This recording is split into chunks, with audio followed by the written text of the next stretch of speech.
Southeast of Saline Hoops on KINA. David Haney, Tyler Smith back here in Chapman's District Gymnasium as we get ready for this game out of conference for both Southeast of Saline and the Chapman Lady Irish. Other games going on tonight that are conference games, or at least involving conference opponents in the NCAA.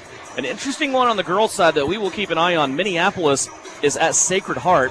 Beloit is at Ellsworth. And also Hanover is in Belleville to take on Republic County. Other area games, Salina Central's at Derby. Hutchinson is in town to take on Salina South. Abilene takes on Marysville. Marine Academy is at El Saline. Rural Vista is in Solomon. And Sedgwick is at Bennington. Let's go over starting lineups for you. First, for the homestanding Chapman Lady Irish. They're under the direction of first-year head coach Michael Wallmeyer. He's assisted by Sarah Cook and Anna Carter. He will start Grace Merritt, a 5'5" senior. Grace Merritt in her senior season, averaging 2.5 points per game, 1.5 rebounds, and an assist per contest. Kira Jones, a 6-foot junior, also in the starting lineup. She's one of the leading scorers for the Irish team. She's one of 3 players that average 11 points per game. Jones also gets 9 rebounds. She's the team's leading rebounder and 2 steals per contest. Alyssa Fries, a 5'4" junior guard. Alyssa averaging 4.5 points per game, also 3 rebounds, 2 assists, and 2 steals per contest.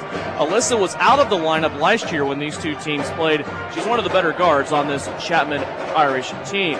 Also, Avery Bear, a freshman, 5'7". She's averaging 3.5 points per game, 3.5 rebounds, 2.5 assists, and also 2 steals per contest. And rounding out the starting 5 for Chapman is Allison Abelt. Abelt is a 5'7" senior, averaging 2 points, 2 rebounds per game.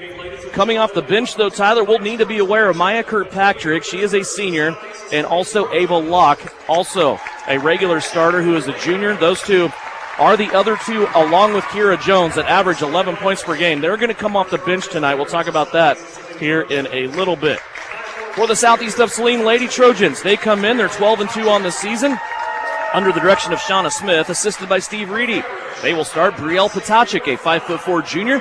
Brielle is averaging 7.5 points per game, also 2 rebounds and 2 assists. Lexi Jacobson is a 5'7" junior, averaging 11 points a game, also 6 rebounds per contest and an assist per game. Lexi is the team's leading rebounder. 5'5" junior Maddie Harris, over 7 points a game, 3.5 rebounds, and 3.5 assists. Maddie leads the team in assists and steals, coming off of her best scoring performance of her career, tying a career high with 17 points. Then the 2 seniors for Southeast, Reagan Getz, a 5'9" senior, averaging 11.5 points per game, also 2.5 rebounds and an assist. Reagan is the team's leading scorer. Avery Castleman, a 5'8" senior, averaging 4 points a game, 3 rebounds, and 2.5 assists. Once again, Southeast of Saline, 12-2. They are the 9th-ranked team by KBCA in girls Class 3A. Chapman comes into this game 8-6 on the season.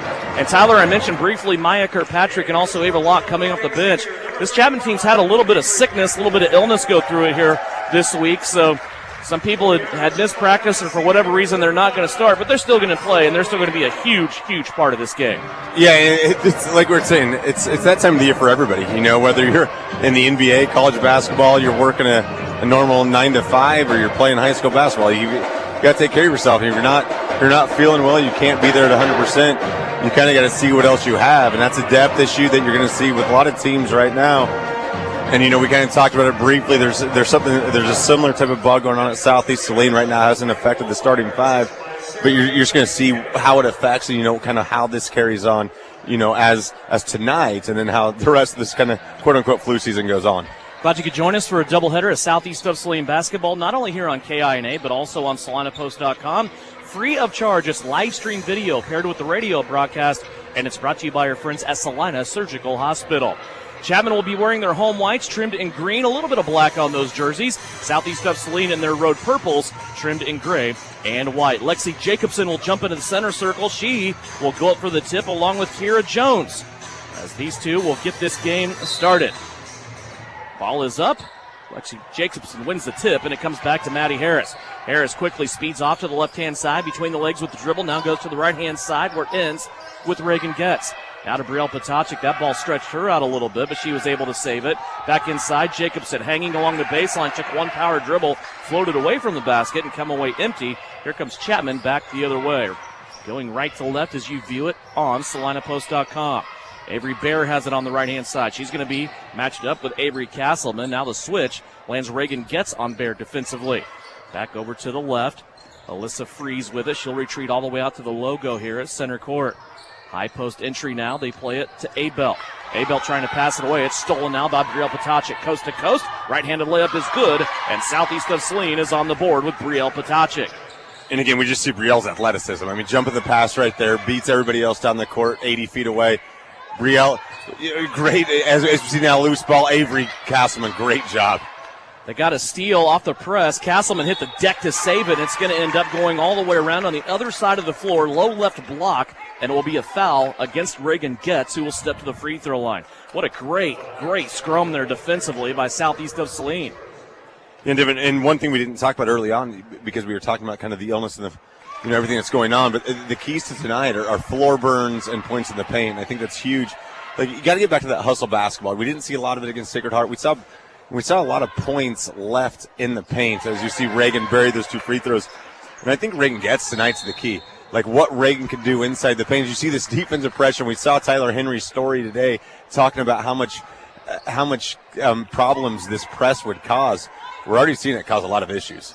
Already another turnover. Jacobson catches the inbounds. Little head and shoulder fake. Missed another shot off the left-hand side. Avery Bear with the rebound. Here comes Avery across the center court. Started out left a little bit with a half dribble. Now comes back to the right. Backdoor cut Freeze. She's stripped from behind, and the foul will go against Maddie Harris, and Maddie knew it. First team foul against Southeast of Saline. Well, and you talk about the freshman point guard Avery Bear right there. Something that a lot of people won't notice, left-handed pass. I mean, I believe she's right-handed. She's left-handed pass. You see that you're playing her, and that's something that Southeast Saline has to notice right away.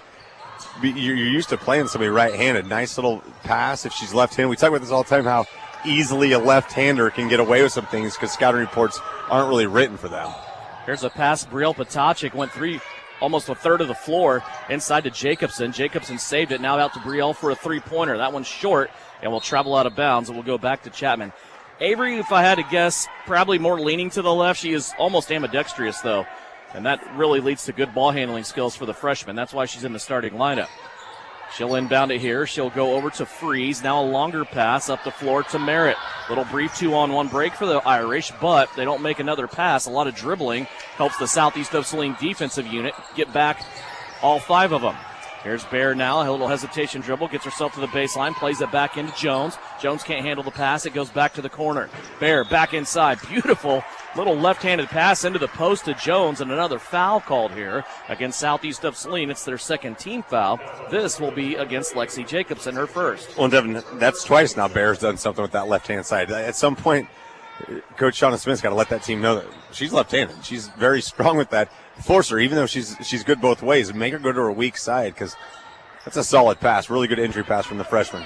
Off the inbounds along the baseline. Bear will get in to the paint now. She's stuck. She'll play it across the lane, though, for a shot that is put up. That is no good. Bothered defensively out of the hands of Allison Abel. Now a 3-on-1 break. Lexi Jacobson back over to Potacek. A little sidestep by Potacek. She had her shot blocked out of bounds, but Southeast of Saline will have a chance to run baseline offense here as they inbound the ball. What a beautiful little sidestep by Brielle. Yeah, it was. And that was just one of those things. I think it got a bit too deep from Lexi to kind of give that ball up. You just want to see Lexi attack, draw the foul, go off 1 foot. Lexi's really good going off 2 feet, which sometimes makes you avoid the contact.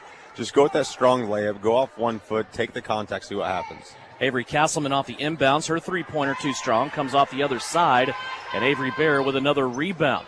Up the floor quickly to Kira Jones. She'll stop from 12. Her shot no good. Rebound being fought for. Addison Rohr fresh into the game. Will tap it to Avery Castleman. Castleman now has 2 defenders on her, but one of them will retreat, and Avery will get it to Abba Pearson, who has just checked in.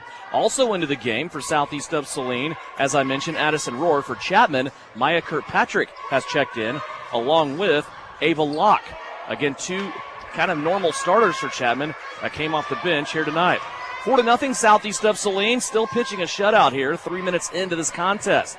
Bear now will go to the right-hand side. It's Kirkpatrick up running the point. And a traveling violation on the carry called against Kirkpatrick, top of the court. Yeah, and again, sometimes those calls are just very subtle and you don't think much about them, but the defensive pressure. If you just keep it up, little things like that, you don't know if you're in a guard position, if I'm going to make that entry pass or not. And I think twice, and all of a sudden you're going to get the carry call. Getz on the drive, comes off the curl, feeds Pearson for 3, and Abba Pearson gets her first basket of the game. 7-0, Southeast of Saline off to a hot start. 4:39 left to go, still pressing here in the full court. Kirkpatrick has it up the right-hand sideline, ends up in the corner with Bear for 3, splashes it home. Avery Bear with her first basket of the night. Freshman Avery Bear sees what freshman Abigail Pearson does, says, I'll match you. Avery with an answer. Avery to Avery. Here we go as Castleman gets one for Southeast of Saline.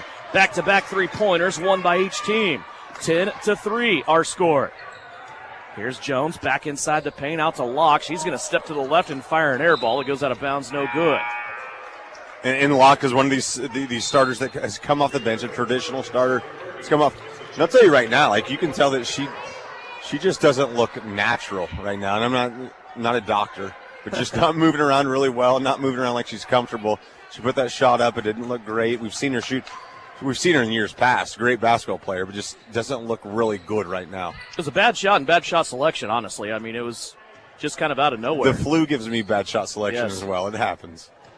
Here's Castleman up top. She'll swing it left to Maddie Harris. Harris now with a skip back over the top. Avery Castleman, she'll try another one, and there it is. Avery Castleman with back-to-back three-pointers. The lead is 10 for Southeast of Saline. Southeast getting it done here on both ends. 3.5 minutes left to go, first quarter. Avery Bear with it up top. Castleman with her. Now he switch. Castleman will come out inside and take Jones. Out to Locke. Here's a 3, another air ball. Here comes Brielle Potacek on the weak side rebound. Long pass up the floor. She was looking for Jacobson. Problem is, Jacobson wasn't looking for her. Yeah, just a little miscommunication there. I mean, a good pass from Brielle. If Lexi's looking, Lexi wasn't. It's a turnover goes to Brielle right there. But you love it. Lexi's trying to get out. That's what Lexi does. That's how Lexi beats teams. But that's also how teams know Lexi's going to beat you. They're going to get somebody back, and we saw that right there. It's not just that easy getaway that usually Lexi gets. 13-3 now our score. Southeast of Saline with the lead. Chapman with the basketball. Little backdoor cut out high by Alyssa Freeze. Pass by Bear. Freeze to the basket. And the ball goes in and out. Free throws, though, coming up for Freeze. Yeah, really good job from Freeze right there. I mean, catching a pass in traffic, goes up strong with the left hand for the right-handed player, draws the contact. That shot almost fell. Really nice play from Freeze. Foul on Brielle Potacek is her first. Free throw by Alyssa Freeze is up and good. First free throw of the game for Chapman. Cuts this back to a 9-point Southeast of Saline lead. Another attempt coming up here. On the way in, that one hits off to the iron right-hand side. Jacobson with the rebound. Freeze now will attempt to bottle up Harris with the help of Kirkpatrick. Now they'll peel off up the floor. Pearson trying to go inside to Jacobson. Pearson now will play it back out to Maddie Harris. Beyond the perimeter we go. Potacek, she'll go back inside to Lexi. Lexi operating within 3 white jerseys. Loses the basketball. Now it's on the floor. Abba Pearson dives after it and saves it for Southeast. Up the floor to Getz. Back inside Jacobson. Lexi back out. Top of the key 3 for Pearson. Barely kisses the front of the rim, and it comes off on the rebound to Alyssa Freeze. Lady Irish have it back. Hey, the really good thing is the hustle balls that you're getting right now for Southeast Saline. Every loose ball, it's no longer 50-50. It looks like they're just Southeast Saline's basketballs. Multiple players diving on the ball. You got to love to see that if you're Shauna Smith right now. Jones has it way out high by the logo. Now Maya Kirkpatrick will come out and take the basketball from her.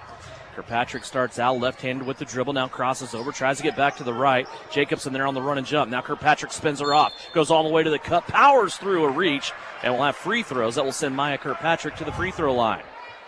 Foul on Brielle Potacek is her second as Brielle gets bang-bang fouls here on a couple of different trips. Yeah, it looks like number 2 on Brielle, and Brielle's got really good hands down there, and that's just one of the problems.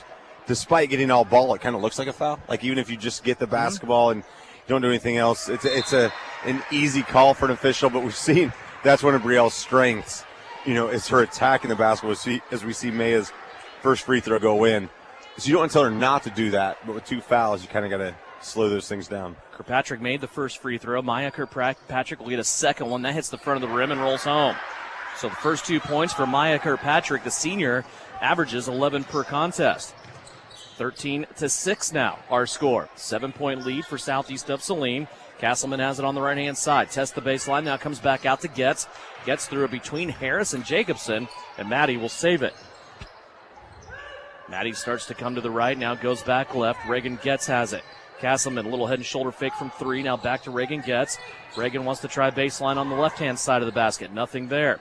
Skip pass through the defense to Lexi Jacobson, who a little out of control there, but she saved it out to Maddie Harris. And now Maddie will throw it out of bounds.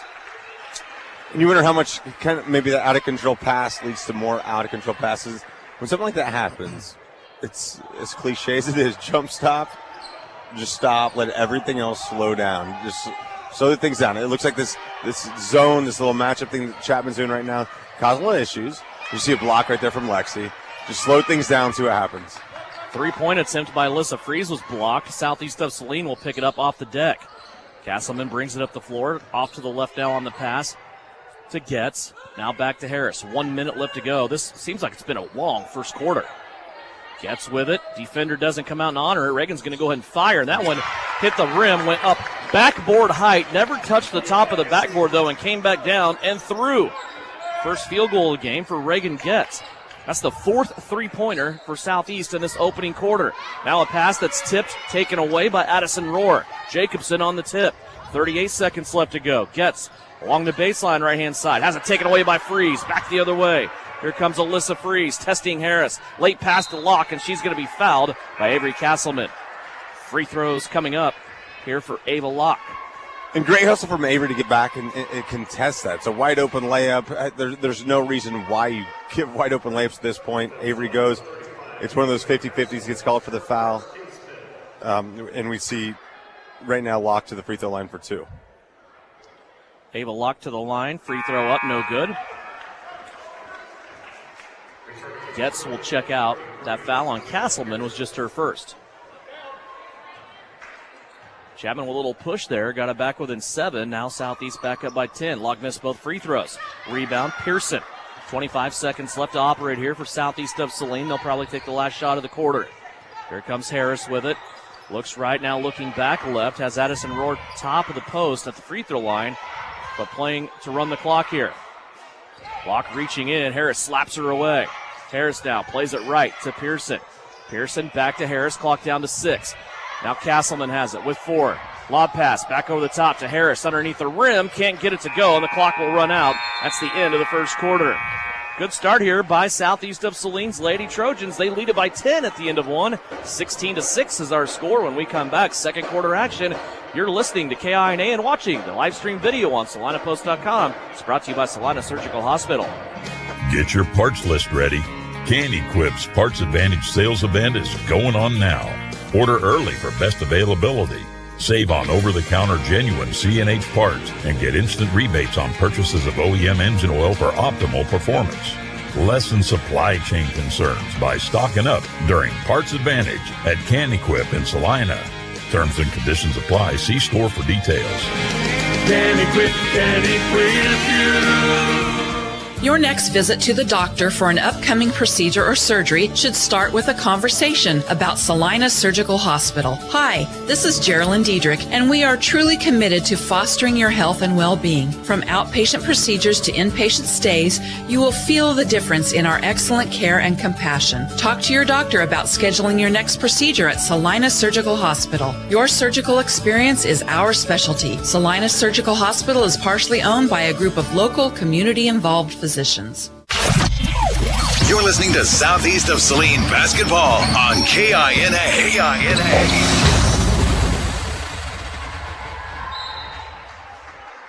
Back to Chapman's District Gymnasium. Chapman with a deficit. They will start out with the basketball. Alyssa Freeze, Avery Bear, Grace Merritt, Kara Jones, and also Allison Abelt on the floor for Chapman.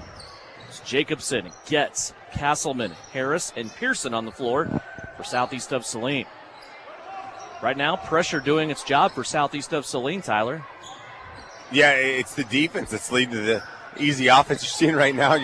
Chapman trying to run a little 3-weave up top, then trying to spring somebody down low, but it's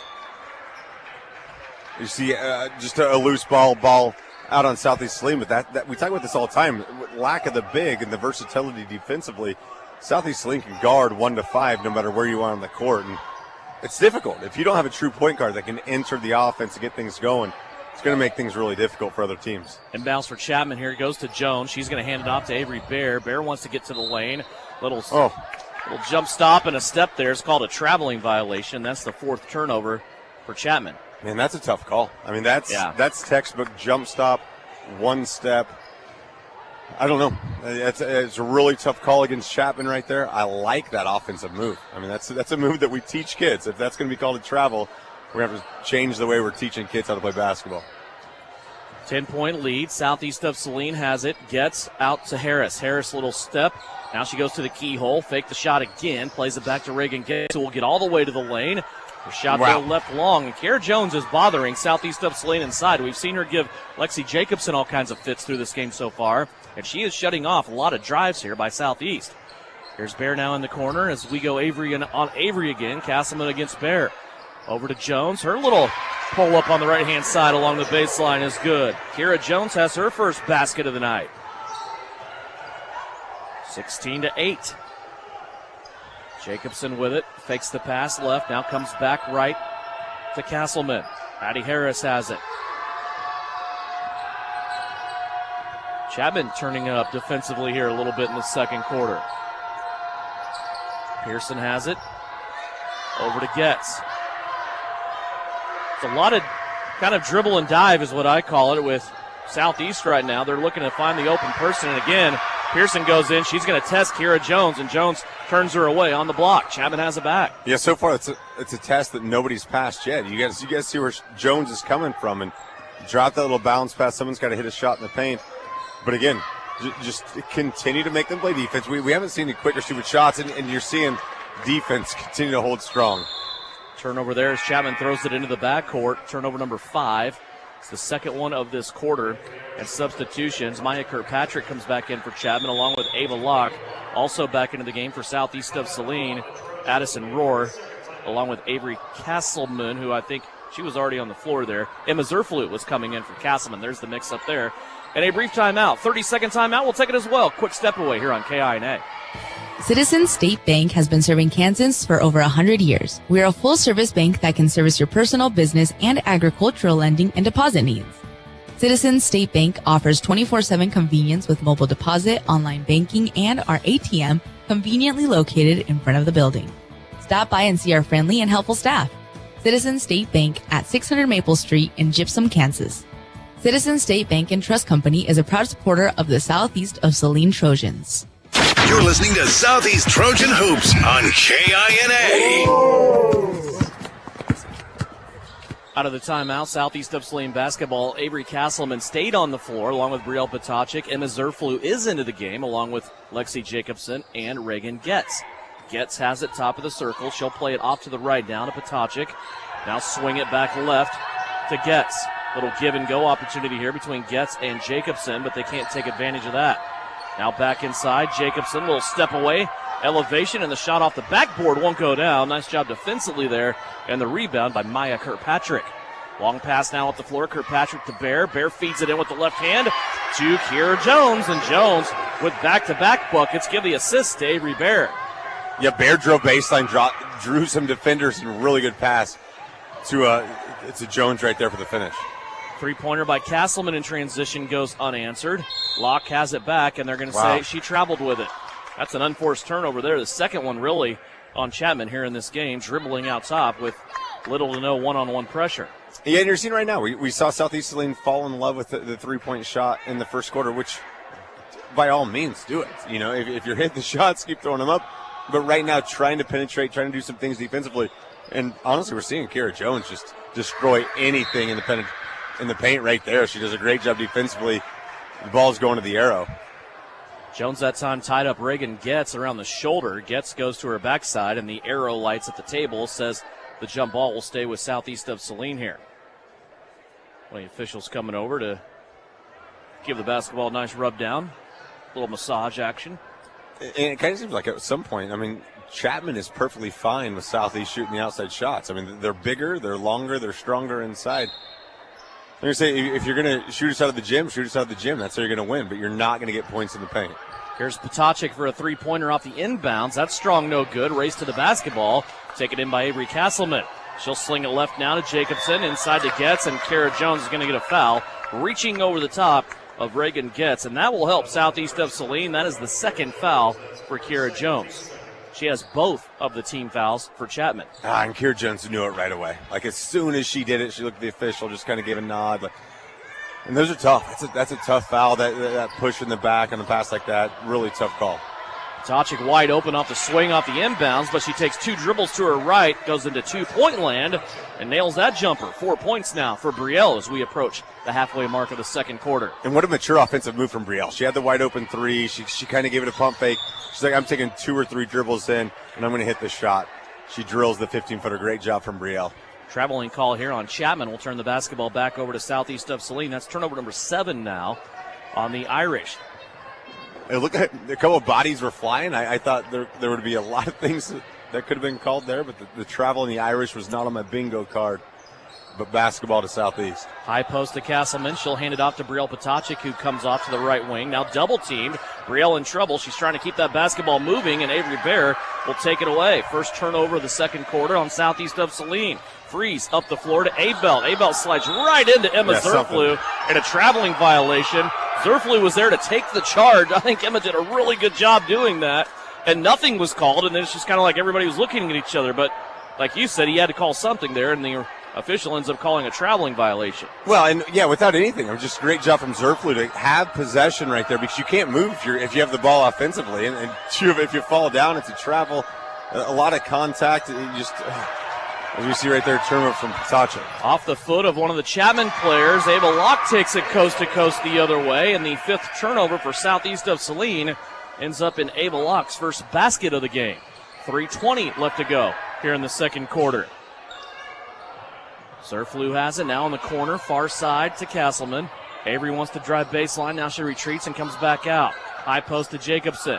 Out to Castleman for 3. Too strong, no good. High bounce will be taken in by Maya Kirkpatrick. And here's the recipe that's not great right now for Southeast. It's the one shot, no offensive rebounds. You got to get more passes. Let's see how many.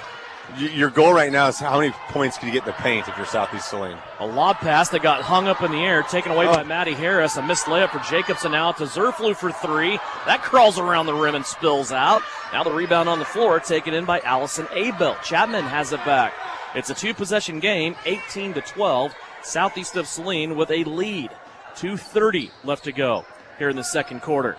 Keep it tuned here at halftime. We'll go over numbers from the first half. Also have a visit with Bryson Flax. Talk Southeast of Saline guys basketball. They'll be in action tonight, of course. For the first time in this game, I think we're having a reset here on the offensive end. Yeah. It's been really hectic. There's a lob pass inside to Kirkpatrick. There was a defender there. She had to step through. Did a good job with it. Just couldn't get the ball through with her body. And now Southeast gets a run out with Lexi Jacobson in transition. Her first basket of the night. Back to an 8-point Southeast lead. And like we've said all night, Chapman's done a really good job to try to make sure Southeast doesn't get Lexi Jacobson runouts. But once they start happening, it's when fatigue starts happening. That's when Lexi's going to get you. And she's got one right there. Ava Locke with a 3-pointer on the left wing. 5 points for her. She has scored back-to-back buckets. Now a 5-point advantage for Southeast of Saline. 20-15. Potocik bounces it into Jacobson. Here's Zerflew wide open. She'll pass it back out left to Potocik. Now back inside Jacobson. Lexi, jab step, turnaround shot, won't go. Rebound taken in by Maya Kirkpatrick. 80 seconds left to play here in the second quarter. Maya Kirkpatrick looks over her left shoulder at the coach. Now comes back, sweeps a big crossover now, gets all the way to the paint, and a blocking foul called on Zerflew. Yeah, it's a tough one on Zerflew. She was in good defensive position. She just continues to play defense. She plants the feet, she spreads them out, trips a little bit, and then falls over. That's one of those, I think, as the sophomore matures, she'll learn just to continue to slide over, keep your defensive position, keep your hands up. Don't try to draw the foul, just try to draw the Chapman, the offensive player, to do something different with the basketball. 6th team foul. Here is Freeze now going to the basket. She's going to collide into a Southeast player, and a foul called. It's an and-one situation coming up for Alyssa Freeze after the foul called against Maddie Harris, her second. Yeah, a lot of moving parts in that inbounds play right there, and we've seen now twice Freeze go to the bucket hard. The first time was the left hand, right there at the right hand. She finishes, gets the and one opportunity. Misses the free throw. Pearson with the rebound. It's a 3-point lead for Southeast. 1 minute left to go. Here's Bear with a steal, but a little sped up there. She lost it all along the baseline, or excuse me, sideline around half court. Ball will stay with Southeast. Brel Potacik was out of the game for just a moment. Now she's going to come back in and replace Emma Zerflu. And here's that minute stretch. We've seen big things happen for Southeast in the last 1 or 2 minutes a half. So let's see. It's 17-20 right now. Obviously, you want to get in with a lead, but let's see if you can make it a 5-point lead, a 7-point lead. Let's see what you can do in this last minute. Southeast with the basketball. It is a 3-point lead. 49 seconds left to go. Back to the right. Reagan gets in 3-point land. She's going to play it to Potacik. Brielle for a 3. Can't get it to go. Looked good, but it came off the front of the rim. 37 seconds left to play. Freeze. Sped up. She goes to the right-hand side to Avery Bear. Bear crosses over now, backing down Potacik into the paint. Left-handed runner goes. Avery Bear gets her second basket of the night. 22 seconds left to go. It's a 1-point lead for Southeast. Yeah, Bear's an issue. I mean, she plays the point guard, but she's lanky. I mean, and she can take you down. She can do what she wants. You can tell she's got a nice post-up game, can also play from the perimeter. 8 seconds left to go. Harris with it. She'll play it right now to Castleman. Getz has it. 4 left. Back to Harris. Now to Castleman. 3-pointer at the buzzer's block. Getz picks it up, though, and puts it up to the rim. It nearly went in, but it does not, and we are at halftime.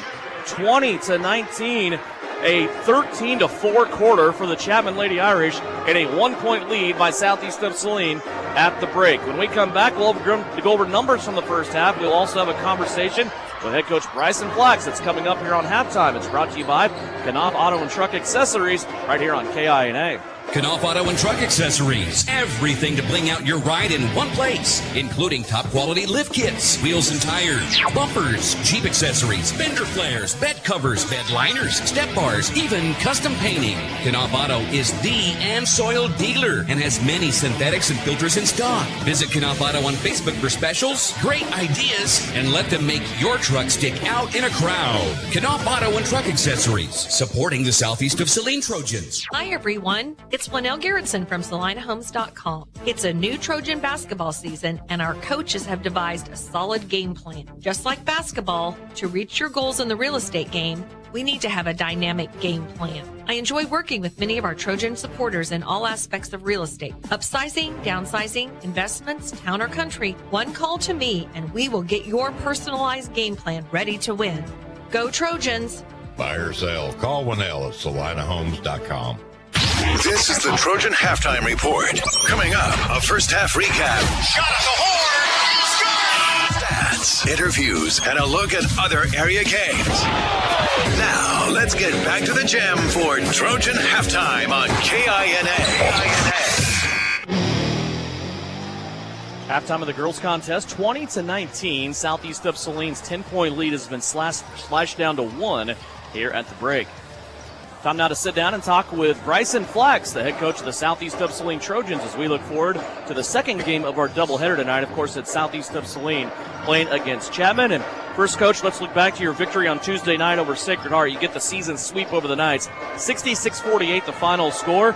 This was only the second game all season that you trailed at halftime, and really kind of uncharacteristic of your team, too, offensively. Only 27 points in that first half. What was your thought on the first 2 quarters? Yeah, we were a little stagnant defensively.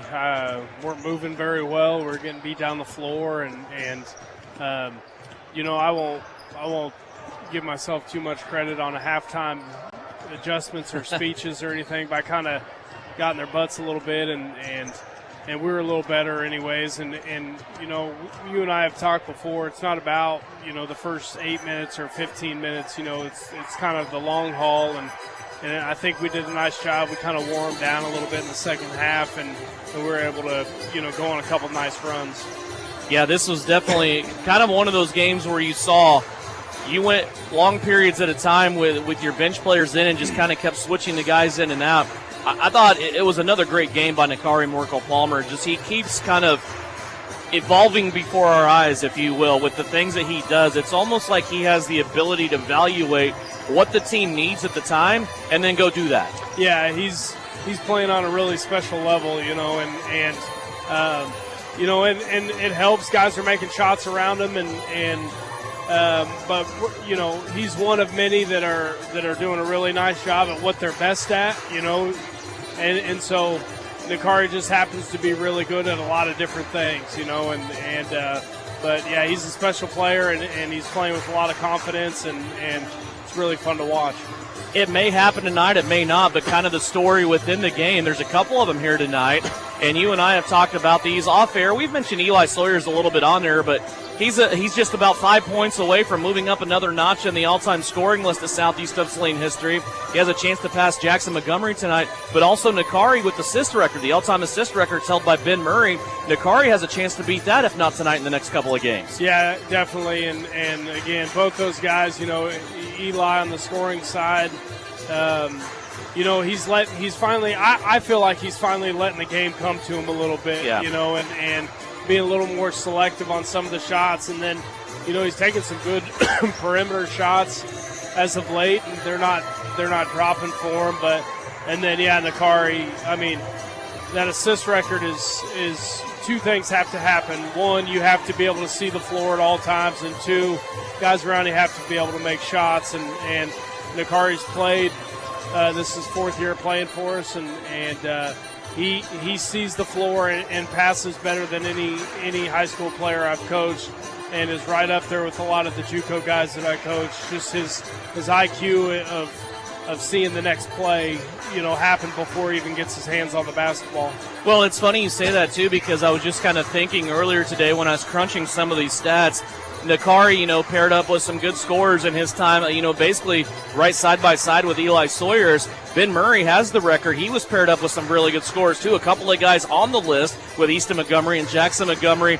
It kind of goes all in all. You have that team effort to get those records, don't you? Yeah, definitely. And what I'd like to see, I don't know if we'll get there. We got a chance for the most points in a season on average, okay. The highest percentage, and also the lowest defensive points allowed, where I think last time I checked we're about 4 or 5 points off that, so we're going to have to really step up our defense at the tail end of this. But, our guys seem to be fairly locked in. We have some lapses, and again, we're just trying to take care of those in practice and then get out here and put it together. You don't hear this so much anymore like you used to, but you used to hear when teams would go to state or when teams would go to a big gym or the NCAA tournament would roll around and teams were playing in the Final Four and they're in a big thing like Cowboys Stadium or something like that. You'd always hear how it bothered the shooters sometimes because it seemed like the basket was out in midair. There wasn't a wall right behind the basket. This is one of those gyms. If you're going to have kind of a test facility to go play in a big blown-out gym with not a lot of walls right behind the basket and you don't feel like you're confined, this is a great gym to do that, isn't it? Yeah, definitely. And they tend to play better here. They tend to shoot better here, and obviously they practice here, And so our guys just, getting comfortable with it and what helps with that is taking high percentage shots. So, we just need to make sure that we're locked in and we're able to, split the zone if they're playing a zone and make the right decision and take and hit high percentage shots. Good luck. We'll talk to you after the game. Thanks, Devin. Bryson Flack, Southeast of Saline Trojans. His guys tonight taking on the Chapman Irish here in Chapman at the District Gymnasium. We're at halftime of the girls' contest. 20-19 is our score. Southeast of Saline's lead sliced down to 1. About 3 minutes away from the start of the second half right here on KINA. Saline Surgical Hospital is a high-quality surgical facility with a comfortable and home-like atmosphere. Together with our community's greatest doctors, we are committed to a patient care model where exceptional satisfaction is the norm and every patient feels like they are treated with respect, dignity, and compassion. Saline Surgical Hospital is partially owned by a group of local community-involved physicians. Talk to your doctor about scheduling your next procedure with us.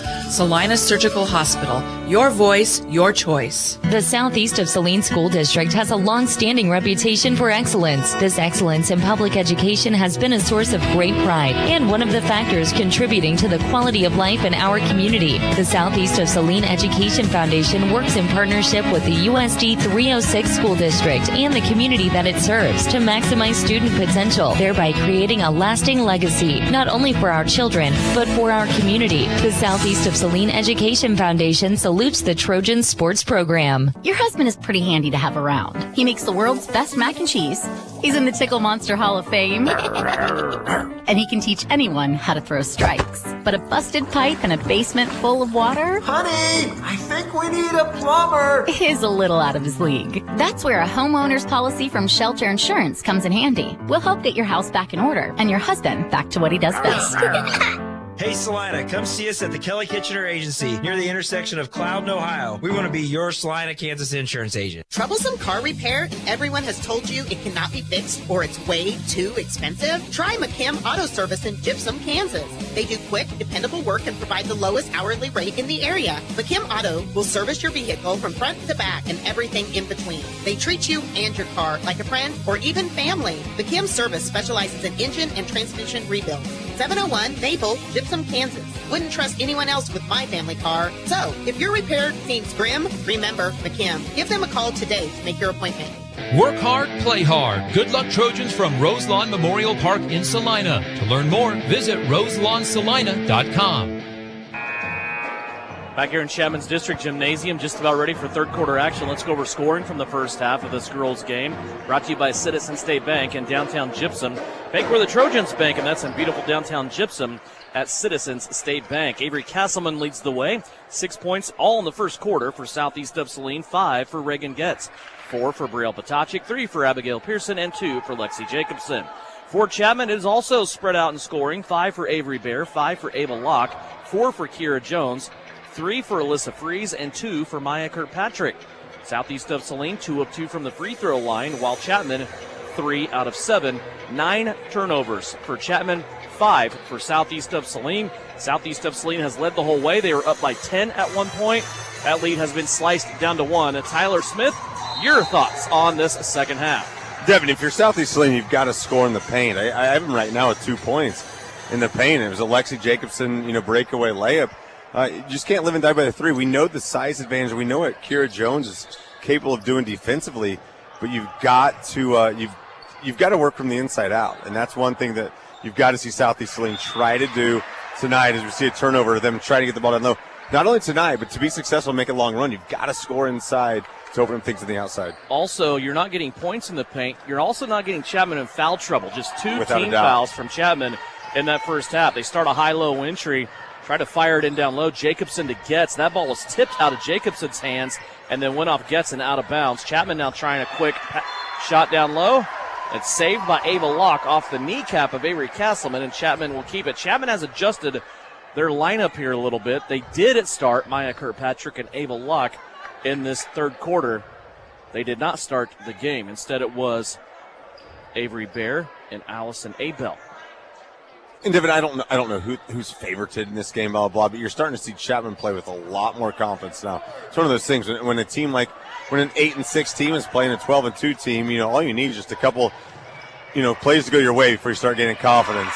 There's one. Maddie Harris started to push it up the floor. It came to Reagan Getz, who kind of slammed on the brakes and then went to the right-hand side. Actually, it was Lexi to Reagan, right? Lexi Reagan, and that's one of the things that's impressive for Reagan. Gotten run. Now you see good defense playing on the perimeter right there. Great job from Avery as we see Grace Merritt turn the ball over with the travel. But that's what you have to do. You have to push the basketball. You have to hit the layups. But now that you're in your offensive set in the half court, now you got to still, strive to get those points in the paint. Getz has it. She swings to the right-hand side, ends up with Castleman. Free throw line extended on the right-hand side of the floor. Now they come back, do the same thing on the left. Harris will pull the trigger from 3. That won't go down. Rebound by Locke in the middle of the paint. Here she comes up the center of the floor. All the way through, steps through 2 defenders. That won't go. Jones with the rebound. Her ball hit the rim, kind of weird off to the side, and Castleman takes it for Southeast. Up the floor to Brielle Potachik. Back to Jacobson. Now to Brielle. Who gets Castleman coming out of the paint, back to three-point land. Getz, stop and pop from 15, right elbow, that won't go down. Maya Kirkpatrick with the rebound. But Devin, that's what I like to see. Reagan comes off that pick right there, and she curls it. Instead of floating up top for the 20-footer, comes for the 15-footer up the elbow. That's a shot you'll live and die with from Reagan Getz. There's a blocking foul inside on Maddie Harris. Probably a little too deep. You and I talk about this a lot. There's not the arc in high school basketball like there is in college, but if you're that deep underneath the rim, you're probably going to get the block. and that will send Maya Kirkpatrick to the free throw line. And more importantly for Southeast of Saline, that's Maddie Harris' third foul. Yeah, and I think now enough officials, everybody's watching enough basketball with the rings, and regardless of how they're supposed to call it, she's not in a defensive position right there. It's just tough, and that's something, and we've seen Maddie do that. It's no fault of her own. She's one of those girls, she wants to get down and dirty, and she's just trying to draw the contact. But foul number 3 is huge for Southeast Saline. Avery Bear is checked in for Chapman. She'll replace Ava Locke. Also, Abba Pearson back in for Southeast of Saline. She'll replace Maddie Harris with those 3 fouls. Kirkpatrick missed both the free throws, but Chapman gets the real rebound. And inside to Kira Jones. She'll miss the turnaround. Avery Castleman will pick the rebound for Southeast of Saline. 2 minutes into this third quarter. It's a 3-point Southeast of Saline lead. Left-hand side gets in deep and out of Jacobson. Turnaround shot won't go down off the front of the rim. Gets there though to rebound, and Reagan buried underneath the basket, but she was able to get the foul from Grace Merritt. And that's something right there. I want to see Reagan go with some hesitation. Like, you don't have to go straight back up. Get the ball fake, see if you get the defense going, and then go up. Because we know Reagan's strong enough to draw the contact and go up. Right there, Merritt goes up there, gets her the foul with the right hand. And there's no better player we want to see at the free throw line than Reagan gets. On the season, Reagan 80%. She is 3 for 3 so far in this game. She has scored all 3 of Southeast of Saline's points here in this third quarter. 4th free throw on the way. See, the announcer drink does not exist. No. 4 of 4. Not at all. Now, she got both of them. Not with shooters like Reagan. I've always said, maybe with others. Trust me, you can ask my wife. I don't have that kind of power to just speak things into existence. I'm told no a lot. Inside now, here's Jones. Now to Potacik. The ball went off of Jones's foot, and Brielle takes it out of the air. Here comes Brielle up the side. Right hand now to Getz. Getz struggling with Jones. Jones tips it, but Jacobson comes out of nowhere and bails him out. Back to the left. Potacik with it. Top of the circle now. Getz. Right-hand side, Castleman. A lot of good ball movement in this game by Southeast of Saline. Ends up with a three-point attempt from Getz. It's blocked. Castleman, though, taps it to Jacobson. Lexi to the left-hand side. Off the window, won't go. Gets her own rebound. Her putback won't go down. And the rebound taken in by Maya Kirkpatrick. Couple of chances there by Southeast of Saline unanswered. And, Devin, I'll tell you what, Kira Jones is just showing her value. I mean, not only in the paint, but on the perimeter. I mean, she can do it all. Defensively, she is an absolute nightmare right now for Southeast Saline. She's going to drive to the baseline. Castleman will bump her out of bounds, and Avery will absorb the foul because of that. That is the second foul now for Avery Castleman. I know it's easy for us because we're sitting up here and we're picking the game apart. With Kira Jones, obviously she's been a problem inside for Chapman. She has 2 fouls. If she's going to defend Reagan Getz, you'd like to see Reagan attack her and maybe get that third foul. Without a doubt. And then you also saw it right there, though, with Reagan on the perimeter, what Lexi was able to do. As you see a 5-second call, the Southeast defense just continues to stay hungry and wanting the basketball. But if you're going to extend her and if she's going to continue to guard Reagan, you keep Reagan in the perimeter, and that's when you let that's when you let somebody else, as we see Lexi out, that's when you let somebody else go down deep and do their work.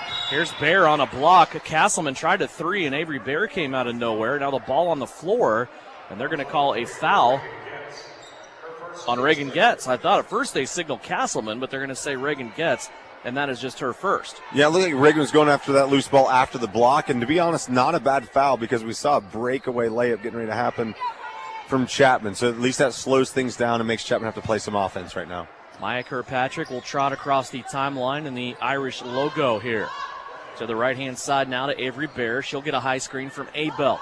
Turn, now throw it back the other way to Freeze. Here's Abel stepping away, puts a shot up, that's no good, and Castleman rips the rebound for Southeast. Halfway through the third quarter, here comes Avery Castleman. Lost the ball in transition, Freeze poked it away. Now Brielle Potacik going to battle here with Alyssa Freeze. 2 white jerseys underneath the rim. Freeze can't see him, but Kirkpatrick on the secondary break, splashes it home. Maya Kirkpatrick with a 3 from dead away, and they have trimmed this lead back to 2. And you're hearing some travel calls from the Southeast side. Just a little rhythm step. Like I think it's a step that we just kind of give these days. I mean, that's a travel maybe 20 years ago. The game's evolved. Yeah. That's just you step into the shot. Really, really nice shot in transition from Kirkpatrick. I have seen Maya Kirkpatrick. I watched her in warm-ups here today, too, and she has maybe the prettiest outside jump shot, and she has kind of a little side rhythm to that jump. It's not straight up and down. It's almost like she floats to the right a little bit, but you could almost call that when she got that wide open look, it was going to go down. Here's a shot now by Pearson. That's no good. Fight for the rebound, and Addison Rohr will take a foul here going on to the back of a Chapman player inside. Yeah, and that's one of those tough ones. Like, we understand the push in the back when there's really good, block out from an offensive player and you kind of attack and you do the cliche over the back. But in something like that, when it's just two players going straight up, that's a tough one to handle. Yeah. But you'll take it, and you just kind of move on. It'll make you fight harder to get better position. High post handoff, Jones to Kirkpatrick. She'll back Addison Roar down into the paint. Doesn't get the initial shot to go, but the secondary attempt off the rebound is good. Maya Kirkpatrick, 5 points here in the quarter for for Chapman. She has scored all Chapman's points. Here's Jacobson now on the baseline. Stumbled a little bit, now plays it out to Pearson. Pearson's shot for three is no good, and Jones gets the rebound. And again, right now, it's one shot and done, done. I'm not keeping track of offensive rebounds, but there's not many right now for Southeast Saline. Locke for three. She got it to go. Ava Locke has 8, and this is the first lead for Chapman at 27-24. 2:30 left to play here in the third quarter, and it's a 30-second timeout. Chapman takes the first lead of the game right here on KINA. When does normal acute pain become abnormal chronic pain? Chronic pain can be one of two types, nociceptive and neuropathic. Each type differs based on what causes it, what it feels like, and what treatments may relieve it. Neuropathic pain can often be managed by a therapy called neurostimulation or spinal cord stimulation. If you suffer from chronic pain, ask your primary care physician for a referral to the Saline Pain Clinic. Our pain specialist will discuss the right options to manage your pain. Online at SalinePainClinic.org. This is Trojan basketball on KINA. Southeast of Saline came out of the locker room with a 1-point lead. They scored the first 4 points of the quarter. Since then, it's been an 8-0 run by the Lady Irish of Chapman. 27-24 our score. Chapman leads it by 3. It's their first lead of the night. Harris inside to Potacek. Brielle now on the kick. They'll play it back around to Getz on the left-hand side. Reagan all the way to the cup. Layup good. More of that, correct? Yeah, without a doubt. With the interesting thing with that offense, we saw 2 entries to Brielle Potacek, the smallest player on the court, that's drawing Chapman into her, but it's also keeping Kira Jones out on the perimeter. And that's just something you can rely on with Brielle Potacek. Like, she's just different, and she can do things like that. I don't know what just happened on the baseline. I didn't know that was legal. Kirkpatrick tried a baseline pass. Maddie Harris was there to take it away, and somehow Maddie stayed on the baseline and kept everything in bounds. Now Lexi Jacobson in that transition from that play will score. Well, I don't know what Maddie Harris, how she did it. I know what she did. I don't know how she did it. And that's another thing about Maddie right now. We saw her go out earlier with 3 fouls, and that's kind of when we saw Chapman make the run. She had a big-time 3 from Ava Locke. Ava Locke's got that little swag in her, and that shot was from 25. And as soon as it went in, she kind of waved the 3. You got to like that confidence from a shooter like herself. 2-point lead now for Chapman, 30-28, as we were tied at 28 there for a little while. Here's a long shot by Castleman, no good. Rebound taken in down low by Allison Abel. Here comes Locke back up the floor. A minute left to go here in the third. She'll dump it off to the right to Bear. Avery now takes one dribble, goes across the floor to Abel. Abel's going to try a 3. Too strong, no good. Jacobson, the only player underneath, at a chance at that rebound. Here comes Southeast, back the other way. Gets out top to Potacek. They swinging around now. Harris. Maddie will try a 3. Rolls off the rim, no good. Gets fighting for the rebound. She hits the deck. Ball squirts free. Castleman picks it up for Southeast. Half a minute left to go. Brielle's going to step into a 3. Top of the key. Splash it home. Brielle Potacek, her first 3-pointer of the night. She has 7. And, Devin, that whole play was kept alive by Reagan Getz. She had no chance at that basketball sandwich between 2 Lady Irish. Was able to get the basketball away. Great job, great opportunity for Southeast Saline. Brielle Potacek just collided with a screener and Allison Abel. They're going to tag Brielle with a foul. It is her 3rd. So Maddie Harris, Brielle Potacek each have 3 fouls for Southeast of Saline. That is equivalent to the same amount of fouls that Chapman has as a team. Chapman has only been whistled for 3 fouls this entire game. And a timeout taken by the Lady Irish. A 30-second timeout. We'll step away quickly. 13 seconds left to go in the third. It's a 1-point Southeast lead. The winter season may be here, but paintball fun is still waiting for you at Elite Sports. Elite Sports Paintball Complex, located 5 miles south of Salina, is open for special winter hours. Get the group together and visit Elite Sports on Saturdays and Sundays this winter from 11 until 4. Elite Sports features low-impact paintballs for the beginners or little ones, so everyone can have more fun. Visit them online at SalinaPaintballComplex.com. Elite Sports Paintball Complex, open and waiting for you this weekend. You're listening to Southeast of Saline Hoops on KINA. 12.9 seconds left to go here in the third quarter. Live stream video on SalinaPost.com, free of charge, paired with the radio broadcast. Thanks to our friends at Salina Surgical Hospital. Chapman with the ball. They throw a lob pass over the top of everybody to Kira Jones, and it's going to be out of bounds. Last touch by Lexi Jacobson. Out of bounds. Now Chapman will shift to a baseline offense. Yeah, we had a good angle there. You could tell that just kind of tipped off 2 fingers. It was Jones, then Jacobson. Good call by the officials. Bear up top to Freeze. Freeze a little head shoulder fake. Plays it off the foot of Castleman. Now a tie-up situation. Okay. Harris dips in and takes the arrow away from Chapman. You're just nervous when a player with 3 fouls is around the basketball when the whistle blows. 6.5 seconds left. Avery Bear still on the inbounds. Along the baseline. She tries to zip it in. Left-hand poke, though, by Jacobson. Knocks it out of bounds. 5.6 left. Here's the 4th inbounds attempt in the last 6 seconds by Chapman. And you can see how valuable both coaches and both teams are. Every possession is. I mean, there's no gimmies right now. You see right there, wide open layup missed by Jones. It looked like she came from out of bounds. And there was no clock. There was no buzzer, which is even odder. That is odd. That was an odd sequence of events at the end of the third quarter. Chapman scores with Kira Jones. They will take a 1-point lead into the fourth quarter. 32-31, Lady Irish over Southeast of Saline. When we come back, fourth quarter action here on KINA. The Appliance Center. It's where you go to shop for washers, dryers, kitchen appliances, furniture, pellet grills, TVs, and so much more. If you are looking for a local family-owned business, visit the Appliance Center. We're in the big red and white building on South Broadway in Salina. Come experience the Appliance Center difference. If you came across a child struggling with hunger, how would you recognize them? By their clothes, their age, the way they speak.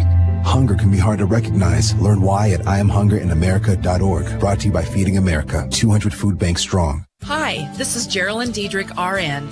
If you are planning on having surgery, it is an important decision, and finding qualified care for surgical needs is essential. At Salina Surgical Hospital, our board-certified surgeons and specialized team provide professional warmth in an intimate, home-like recovery care area. Talk to your doctor about scheduling your next procedure with us. Your surgical experience is our specialty. Salina Surgical Hospital is partially owned by a group of local, community-involved physicians. You're listening to Southeast of Saline basketball on KINA. Fourth quarter action. Southeast of Saline starts out with the basketball. It's Harris, Patachik, Jacobson, Getz, and Castleman all on the floor. Here's Brielle now. Slide step to the right. Shot up, no good. Rebound taken on the backside by Grace Merritt for for Chapman. Here comes Southeast now back on defense. They're going to shut down Freeze and her initial surge to the rim. Alyssa Freeze now will bring it out and set up the offense for the Irish. She's out there with Locke, Merritt, Kirkpatrick, and Bear. High post entry. And Devin, we've seen it right now. The lack of Southeast offense is coming from the ball security of Chapman. Like we saw in the first half, in the first quarter. There you go. As you see a turnover immediately after I say that. But a lot of easy buckets are coming from Southeast Saline after turnovers. Right now, Chapman's doing a great job securing the basketball. If they continue to do that and continue to play defense, and you're forcing Southeast Saline to settle for the outside shot, it's going to be it's tough sledding right now for Southeast Saline. Ava Locke went crashing into Brielle Patachik there. A charge on Locke will get the basketball back into the hands of Southeast of Saline. Trailing by 1. 7:07 left to play. Patachik wants a 3. Left-hand side, high arcing shot won't go down. Rebound taken in by Maya Kirkpatrick. Long pass up the floor to Freeze. Freeze, left-handed layup, gets it off the board. Alyssa Freeze has 5. Freeze has been impressive. We've seen it now 3 times. When she attacks the bucket, she's had tough angles. Really good job finishing. Here's Getz with a jump shot along the baseline. Contact there, and it comes off to the other side. Avery Bear with a rebound. 34-31. Bear gets inside. Now plays it off to Kirkpatrick. The senior's jumper won't go down. Jacobson with the board for Southeast. Here comes Southeast back the other way. Castleman tried to get it inside off the float to Getz. And that ball tapped out of bounds. It will stay with Southeast of Saline. And Devin, here's exactly what we talked about earlier. Here's where that confidence from Tuesday. Like, this is a position Southeast has been in. It's not a position you thought you'd be in or you want to be in, but all of a sudden you've played in these tight games, okay? Like, things aren't going well. How do you make things go well for you? Just ride the ship. You know, we last on Tuesday, it was Maddie Harris that kind of took control, and we've seen her do a really good job orchestrate the offense. We haven't seen the points yet from her, but just let's go to Maddie and see what happens. Here's Freeze now jumping the inbound. She crashes into Harris, and she's going to miss the layup. It goes too strong. Now played off to Locke, and Locke is going to have the blocking foul against Harris, who looked like was just standing innocently underneath the basket, and she will get a three-point play opportunity here. Boy, yep. Freeze kept that play alive. Yeah, Freeze did a great job just out hustling the basketball, but that's an extremely tough foul on Maddie Harris. Yeah, it is. I don't know how much contact was there. It's almost one of those things, if you're Maddie and you know the foul situation, you just got to get out of the way and make sure there's zero contact. Don't give the official, Rick O'Neill, a chance to make that call. Chance to put Chapman up by 6, and Ava Locke does that. Three-point play there. She has 14, 37-31. It's the biggest lead for Chapman in this game. 6:05 left to go, fourth quarter. Castleman up top. Little give and go. Nice pass over the top to Lexi Jacobson, who scores. Half a dozen now for Lexi. 37-33. Back to within 4, Southeast of Saline. High post entry, Maya Kirkpatrick. She's standing 1 foot on the three-point line. Now she'll turn and drive, and a foul on the drive against Reagan Getz. As physical as this game has been, I have a hard time believing that's a foul all of a sudden. Yeah, really tough call against Reagan. Thought it was good positioning, feet slid very well, hands came off. But we'll see. I mean, you know, if it's going to go both ways, it's perfectly fine. As we see Coach Shauna Smith talking to Butch, official. I know they have a long history, so we'll see if she's getting a good explanation of how that foul was called. Yeah, and the problem for Southeast on that, it's not just a foul, it's a scoring opportunity. As Maya Kirkpatrick goes to the free throw line and hits 2. Yeah, scoring opportunity from 15 feet away when she had the basketball. You know, it's not like you were going up. And again, I can't help but to mention the foul count. It's 7-2 right now in favor of Chapman. 7 fouls have been called on Southeast of Saline. Only 4 fouls on Chapman all night, including the first half. And here's where the struggle of basketball begins, right? Like, now Southeast is going to struggle getting to a flow because now we're looking to call fouls to even that up. It's just one of those odd things. Sometimes the game doesn't always give you the fouls that you want or doesn't keep things even. But you want flow right now if you're Southeast, and that's been the struggle all night. Like, getting into that offensive flow, so you just want to get into the offense, see if you get something going. 39-33, that last foul on Ava Locke, the third team foul on Chapman here in the second half. Here's a poke now by Locke. She tries to take it away from Brielle Potacek, and they're going to say the ball belongs to Chapman. So Ava Locke, 100% healthy would be extremely dangerous because right now she's dangerous, and, you know, we talked about she's not well. Well, she got a foul there as Lexi Jacobson got the steal. Ava Locke ran into her. Now 3 fouls for Ava Locke. But what a really smart foul right there. I mean, Lexi Jacobson has a run out for an easy layup. Whether Ava did it on purpose or not, it was just a loose ball, but a really good timed foul for the Irish. Reagan Getz will come out for a break. Abigail Pearson in for her. Here comes Brielle Potacek, 39-33. It's a 6-point lead here for the Chapman Irish. Avery Bear pokes the ball out of bounds. It will stay here now with Southeast. At some point, we're going to have to start seeing the back door. We're seeing the Lady Irish just attack every perimeter pass. So you're going to have to start seeing a lot of what happened, you know, against kind of Sacred Heart. Just if they're going to attack, just go back doors. We see now we're just seeing like whistles coming left and right. Kara Jones. Yeah, her third. Team foul number 5 on Chapman. Brielle Potacek way out high to Maddie Harris. Harris looked at Potacek coming back inbounds. Now she swings it around, ends up with Castleman on the left-hand side. Avery Castleman takes a couple dribbles. Potacek, boy, looked like she was going to pull the trigger there. She kept it in her pocket. Now back out to Harris. Maddie Harris to the left. Avery Castleman, man-to-man defense. Chapman running through or around most of this action here for Southeast on offense. 4:35 left to go. Harris made it to the free throw line. Now plays it back out to Potacek. Here's Pearson for 3. In and out, no good on that shot attempt. Maya Kirkpatrick with the rebound. And Devin, the ball's just going around the perimeter. I mean, it's net. There's no penetration. It's extremely easy to play defense right now. You just stay on the outside. Full timeout taken by the Lady Irish. We will step aside. 4:21 left to go here in the fourth quarter. Chapman leads at 39-33 here on KINA. Start the new year with a new ride from Home Automotive. Hi, this is Tim Holm. Right now is a perfect time for you to come see us and start 2023 with a new vehicle. We have the biggest selection of new Buicks, GMCs, and Chevrolets, with more vehicles arriving every day. With Color Blue Book Instant Cash Offer from Home Automotive, you'll know that you'll get the most for your trade. Get out of your old ride and into a new one for the new year. Come to Home Automotive Center in Abilene and Saline. You'll be glad you did. Stardust Trophy in downtown Salina is your full-service headquarters for trophies and awards for club and sporting events. But did you know Stardust Trophies also makes employee name tags with your company logo? They engrave executive awards like desk clocks and pen desk sets. They imprint artwork and photos on T-shirts, coffee mugs, mouse pads, even personal calculators. Stardust Trophy carries clear sports ball holders on wood bases for treasured or autographed balls from footballs to golf balls. Go to full-service Stardust Trophy, 121 South Santa Fe, downtown Salina. You're listening to Southeast Trojan Hoops on KINA. 7-2, Irish leading so far. That's our fourth quarter score. Our game score is 39-33. Chapman leading. They have the basketball now. High screen, Maya Kirkpatrick trying to spring a play open here. It begins with Alyssa Fries going to the right. Merritt now inside to Maya Kirkpatrick. She elevates and scores. Three-point play opportunity coming up as Kirkpatrick got the shot on the inside and was fouled. It's a tough matchup for Southeast. I wondered about that coming in because on any other basketball team and probably on a good JUCO team or Division II team next year, Maya Kirkpatrick's going to be a guard. She's been a guard her whole life, but because out of a necessity on this team, she plays the post, and that's a tough matchup for Southeast. When you talk about how good she is in the air, and we've seen it a couple times, she's drawn the contact, she floats a little bit, super strong. Great finish from Kirkpatrick.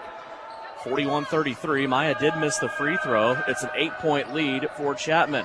Southeast has to score here. Harris to the cup.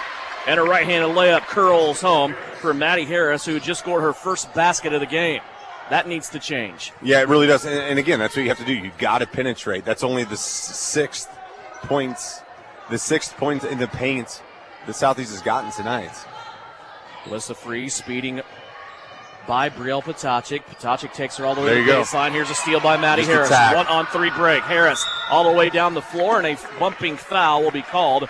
Maddie Harris will go to the free throw line. Turnover number 6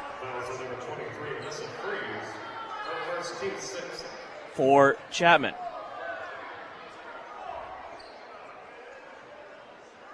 And you just saw it was just a foot race to the bucket, and we see Maddie do it so many times. She's so good at drawing the contact and getting herself to the free throw line. Free throw is up and good.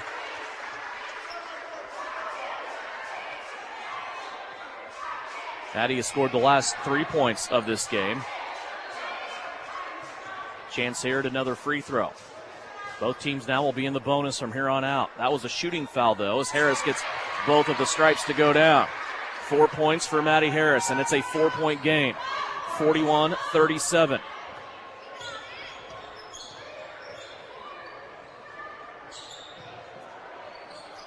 There's a three-pointer by Chapman put up. That's no good. Long rebound to Castleman. Avery bringing it up the floor, looking over her left shoulder the whole way down. She'll play it to Harris. Maddie now inside. Jacobson, Lexi open. Can't get it to go. Jones closed up on her late. Now a kick out to Potacek. Three-pointer splashes home.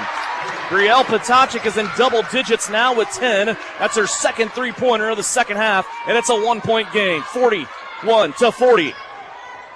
Sometimes none of this makes sense. None of it makes sense. I mean, it was a ill-advised shot from the Lady Irish, and all of a sudden you see Southeast come down, and you see a really risky pass from Maddie Harris down low to Lexi Jacobson, misses offensive rebound. Brielle, big-time shot from Brielle. 1-point game, full timeout, 2:39 left to go. Chapman leads it by a single digit on KINA. This is Tammy Bedreau at the Bank of Tesket. If you're looking to purchase your new home in the near future, I want you to know we offer a variety of loan options to finance your home purchase. I would love an opportunity to be your lender. Give me a call or stop in today to learn more. We are local lenders making local decisions. The Bank of Tesket, committed to those we serve. MLS number 712440. Equal housing lender, member FDIC. APAC Kansas Incorporated has been building the Heartland from the ground up for over a century. From the supply of aggregate materials, hot mix asphalt, and concrete to the construction of roads and bridges, we do it all. You've seen our trucks, and now we want to hire you. APAC in Saline is growing, and we are hiring for all positions. From truck drivers to mechanics, general laborers, and construction, APAC has your next career. For more details, visit the job links page at salinapost.com. Great pay and benefits, APAC is an equal opportunity employer. Work hard, play hard. Good luck, Trojans, from Roselawn Memorial Park in Salina. To learn more, visit roselawnssalina.com. 1 point game. Southeast of Saline with a surge here. They've gone on a little 7-0 run. Led by Brielle Potacek and Maddie Harris.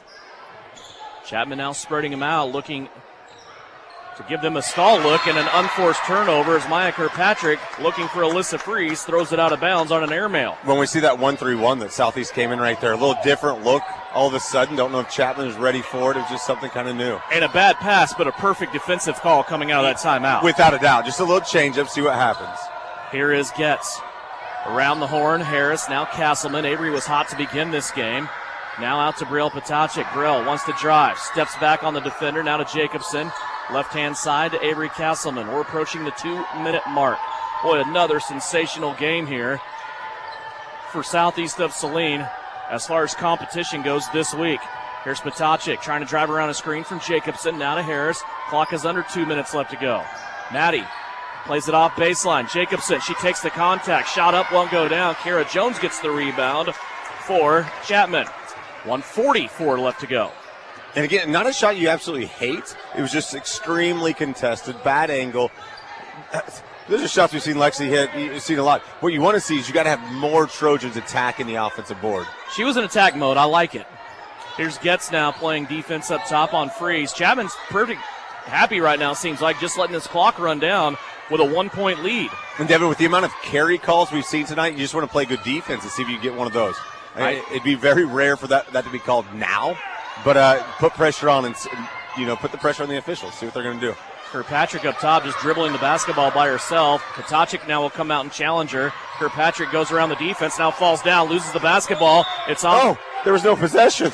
You got to have possession to call timeout. It would have been a Chapman ball anyway on the arrow, but they're going to go ahead and give Chapman the timeout, even though they did not have possession of the basketball. It looks like it is a 30-second timeout. We will keep it right here. Other games we will update you on as we go through tonight in league play involving league schools anyway. Minneapolis is at Sacred Heart. Beloit is at Ellsworth. Hanover is against Republic County. Other games in the area, Salina Central is at Derby. Hutch at Salina South. Abilene is playing Marysville. Breen Academy is at El Saline. Rural Vista is at Solomon in the Battle of Dickinson County. And Sedgwick is at Bennington.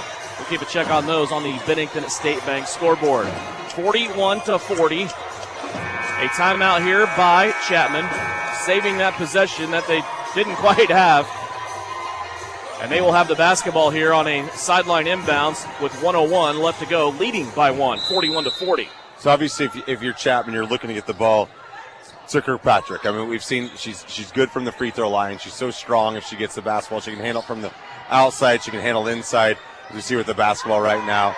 Let's see what Lady Irish tried doing right here. Maya has the ball right now. Maddie Harris is out there to check her defensively. Now a run and jump. Getz comes off of her. Now Kirkpatrick comes over and she tried to hand it off again, and that probably should have been another traveling call. She got mixed up over there with Alyssa Freeze. Now Avery Bear has the basketball. A foul will be called here, I believe, on Avery Castleman coming in. That will send Bear to the free throw line for a 1-and-1. The foul does belong to Castleman, and that will be number 3 for Avery Castleman. Avery Bear will step to the free throw line for a 1-and-1. First free throw attempt, too strong. It's a high bounce, but the rebound being fought for out of bounds off Maya Kirkpatrick as both Kirkpatrick and Getz hit the deck on the baseline. And Southeast of Saline will have it with 33 seconds left to go. And Devin, I'll say it right now, tons of contact down there, but I love the call of no foul. Like, let players fight for rebounds. I hate it when you see fouls called down there.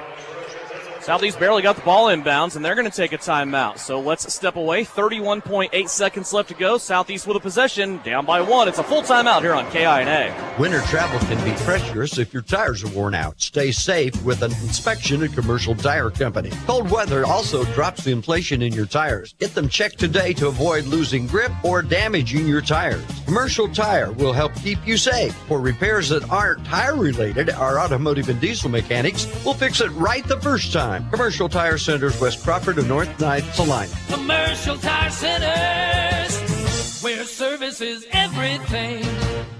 Citizens State Bank has been serving Kansans for over 100 years. We are a full-service bank that can service your personal, business, and agricultural lending and deposit needs. Citizens State Bank offers 24/7 convenience with mobile deposit, online banking, and our ATM conveniently located in front of the building. Stop by and see our friendly and helpful staff. Citizens State Bank at 600 Maple Street in Gypsum, Kansas. Citizens State Bank and Trust Company is a proud supporter of the Southeast of Saline Trojans. This is Trojan basketball on KINA. This is interesting. Out of the timeout, full court pressure now by Chapman, as they were not doing that earlier, but decided to do it now out of the timeout. It turns out to be token man-to-man. 23 seconds left to go. Castleman with the basketball. She leads it off to Getz. Southeast of Saline down by 1. Here's Castleman with a 3. Short, won't go, and a rebounding foul will be called as Lexi Jacobson was backing into a Chapman player. Looked like Southeast was going to have the offensive rebound, but will go the other way for a 1-and-1. Or it's a 2. Double bonus, 10th foul. That's a killer. I mean, I like the play. I like you're coming up. You're trying to get an early shot off, seeing an offensive rebound, but Maya Kirkpatrick steps to the line for a 1-and-1. As much as we like the contact not being called to the other side, not a lot of contact there. Excuse me, foul called. Double bonus again. Sorry, correct myself. She got the first one to go. 5 of 8 from the free throw line. Tonight is Maya Kirkpatrick. She cannot seal the game even with a make here. It'll only be a 3-point lead. Kirkpatrick's second free throw won't go too strong. Long rebound, and Maya Kirkpatrick got it.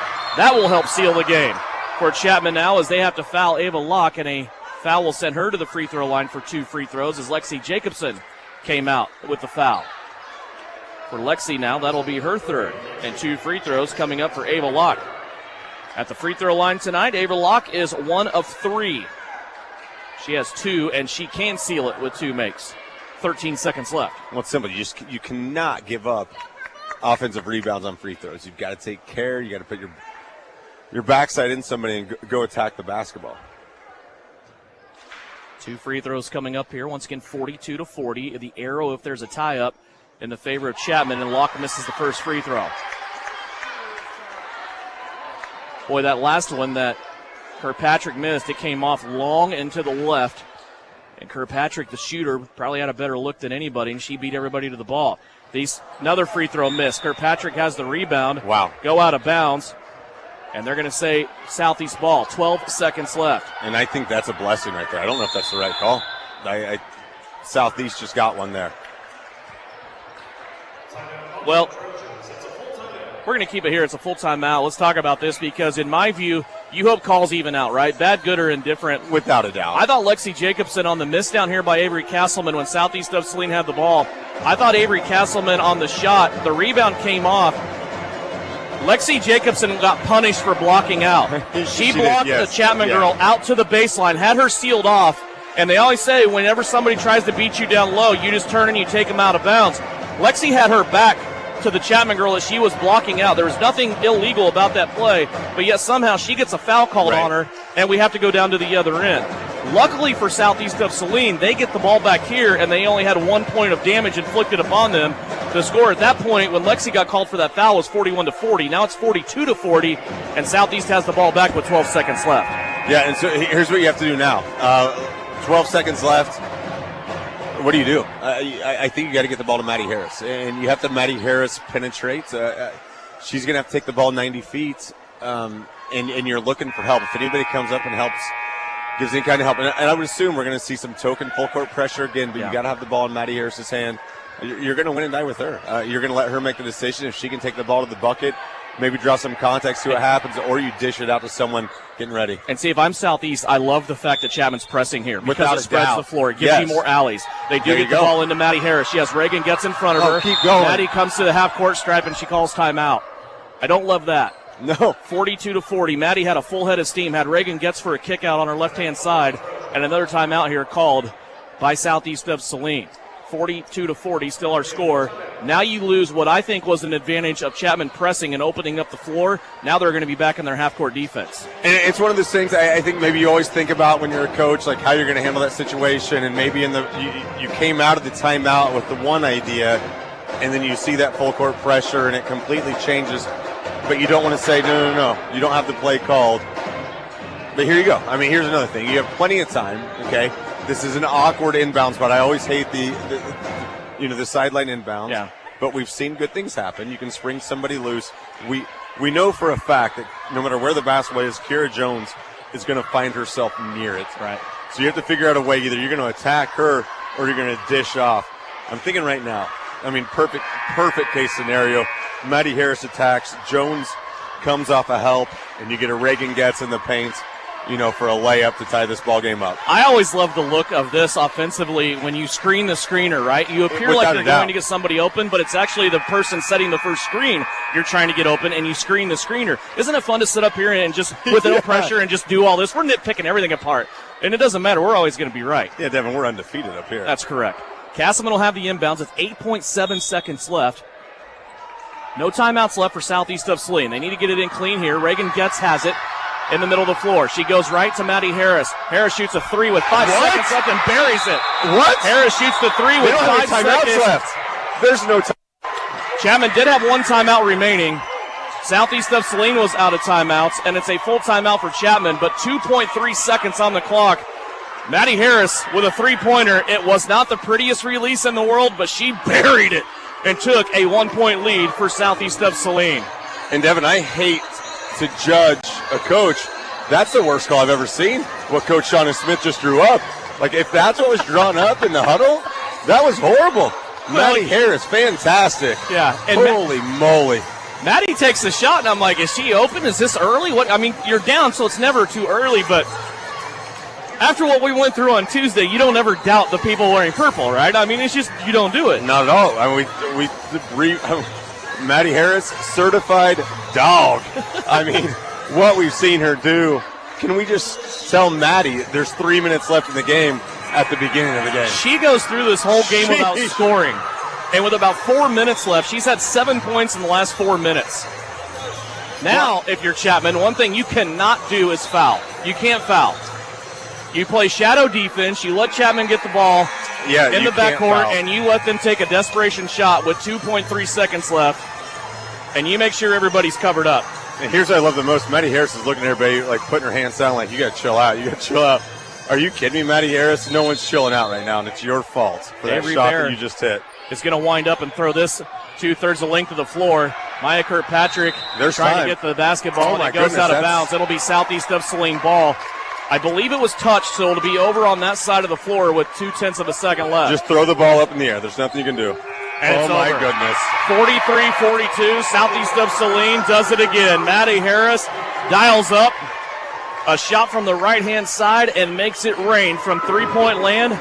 And Southeast of Saline on Tuesday night came from 11 down with 4 minutes left to win the game by 4. Tonight, they come from 8 points down with 4 minutes left to win the game by 1. 43-42, Southeast of Saline with the victory. When we come back, we'll have final numbers of this one. And also a Vernon Jewelers Gym of the Game after a Lady Trojan victory, 43-42 here on KINA. Winter travel can be treacherous if your tires are worn out. Stay safe with an inspection at Commercial Tire Company. Cold weather also drops the inflation in your tires. Get them checked today to avoid losing grip or damaging your tires. Commercial Tire will help keep you safe. For repairs that aren't tire-related, our automotive and diesel mechanics will fix it right the first time. Commercial Tire Centers, West Crawford and North Ninth, Saline. Commercial Tire Centers, where service is everything. Love is in the air and a proposal has been on your mind. Don't blow it. Vernon Jewelers is here to encourage you, and now is the time to pop the question this Valentine's Day. In store at Vernon Jewelers, look for special featured engagement rings tagged with a special blow pop, making your search easy and worry-free. With free checks, cleaning, and in-house repair, Vernon Jewelers is your full-service jewelry store. Vernon Jewelers in downtown Salina, where it's the little things that matter since 1884. When does normal acute pain become abnormal chronic pain? Chronic pain can be one of two types, nociceptive and neuropathic. Each type differs based on what causes it, what it feels like, and what treatments may relieve it. Neuropathic pain can often be managed by a therapy called neurostimulation or spinal cord stimulation. If you suffer from chronic pain, ask your primary care physician for a referral to the Saline Pain Clinic. Our pain specialist will discuss the right options to manage your pain. Online at salinapainclinic.org. Insurance is something we all need in our business, home, car, and life. But do you really understand what's covered? And most importantly, what you are paying for? Hi, this is Rob Carlson in the Salina office of Smart Insurance. Change is good, especially if you haven't looked at your insurance policy lately. I can help you understand what you need and where the gaps are in your coverage. We provide free quotes and take pride in looking out for you. Smart Insurance, with locations in Salina, Abilene, and Harrington. Give us a call today. Time now for the Trojan Postgame Show on KINA. Stick around for the game recap, final stats, and reaction from the coach. This is Trojan Basketball on KINA. What a game. Southeast of Saline on the ladies' side have treated us to two just fantastic games. And I know it's always good when you win, but in the fashion that they have done that this week, Tyler, holy cow, take my money. I want to go to another one. Only if they turn out like this. But no, you're exactly right. For bang for your buck, goodness gracious. I mean, had no reason to win that basketball game. I mean, and you know, we talked about the foul discrepancy early on, and I think that had a lot to do with the way Chapman was playing and the way Southeast was playing. Southeast did not attack the bucket. Obviously, Chapman was. And we talked about it. We alluded to it earlier on in the game. Like, there's something about playing in games like this where you don't panic all of a sudden. And when it's fresh in your brain and fresh in your mind, you know you're giving the basketball to. And we kind of joked about that final play. We don't know why Maddie Harris pulled up from 22 feet. You know who knew why she did it? It was Maddie Harris, because Maddie Harris doesn't care. Maddie Harris, I mean, we always talk about confidence with these girls, and especially Maddie Harris. Yeah. We don't need – her confidence needs zero check. Like, she's got it. Unbelievable. And that shot, by the way, as ill-advised as it may have been, I don't know, maybe it was the plan all along. That's our Vernon Jewelers gem of the game. Valentine's Day is right around the corner. Go to Vernon Jewelers. Their experts will help you get exactly what you need to be in the good graces of those that you love, or you may want to tell somebody that you love them. Vernon Jewelers, downtown Salina. Maddie Harris's three-pointer with 2.3 seconds left. Our Vernon Jewelers gem of the game. Final scoring for you, brought to you by Citizen State Bank and downtown Gypsum. 11 points tonight for Reagan Getz, 10 for Brielle Patacic. Remember, BP hit a three there in the fourth quarter, too. That was very, very big in this game. 7 points for Maddie Harris, 6 points for Lexi Jacobson, 6 points for Avery Castleman, and 3 points for Abigail Pearson. For the Chapman Lady Irish, the two seniors, Maya Kirkpatrick and Ava Locke, led them. Locke with 14, Kirkpatrick with 12, 6 for Kiera Jones. Alyssa Fries had 5, Avery Bear had 5 for Chapman. Southeast of Saline, not a lot of free throw attempts tonight because there wasn't a lot of fouls, but they were 6 of 6 from the free throw line. Chapman 7 of 18. They left this game at the free throw line there at the end. They could have sealed it away if they would have made more free throws. Turnover story. 17 turnovers for the Lady Irish, just 7 for the Southeast of Saline Lady Trojans. Once again, a 10-1 finish for Southeast of Saline. They win it by 1. They trailed 41-33 with 4 minutes left in this game, and they get a 43-42 victory on a shot from Maddie Harris off the right wing. 2.3 seconds left. She drills a three and takes this victory for Southeast. Now 13-2 on the season. Chapman at 8-7 on the season. Time now to turn the corner and get ourselves ready for the second game of our doubleheader Chapman and Southeast on the boys' side. We're about 13 minutes away from the start of that one. Let's turn the corner and be joined by Bryson Flax when we come back. Countdown tip-off is brought to you by L&L Advisors in preparation for Southeast of Saline Trojan basketball. Are you looking for a local brokerage firm to help with your Medicare, life insurance, and annuities? L&L Advisors is the #1 local Medicare supplement and insurance specialist. Medicare can be confusing. Let the experts at L&L Advisors help make sense of it. Stop by one of 3 locations in Salina or McPherson and speak to an agent about the needs of your family. L&L Advisors, main office at 717 Roach, right off Crawford, and their second location in the Central Mall in Salina, and a new location in McPherson, based on honesty and trust. Contact L&L Advisors today. Hi everyone, it's Flanell Garrettson from SalinaHomes.com. It's a new Trojan basketball season and our coaches have devised a solid game plan. Just like basketball, to reach your goals in the real estate game, we need to have a dynamic game plan. I enjoy working with many of our Trojan supporters in all aspects of real estate. Upsizing, downsizing, investments, town or country. One call to me and we will get your personalized game plan ready to win. Go Trojans! Buy or sell, call Winnell at SalinaHomes.com.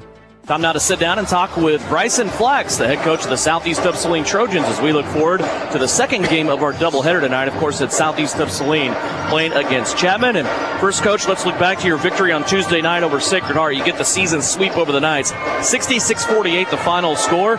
This is only the second game all season that you trailed at halftime, and really kind of uncharacteristic of your team, too, offensively, only 27 points in that first half. What was your thought on the first 2 quarters? Yeah, we were a little stagnant defensively. Weren't moving very well. We're getting beat down the floor, and I won't give myself too much credit on a halftime adjustments or speeches or anything, but I kind of got in their butts a little bit, and we were a little better anyways. And you and I have talked before. It's not about the first 8 minutes or 15 minutes. It's kind of the long haul, and I think we did a nice job. We kind of wore them down a little bit in the second half, and we were able to go on a couple nice runs.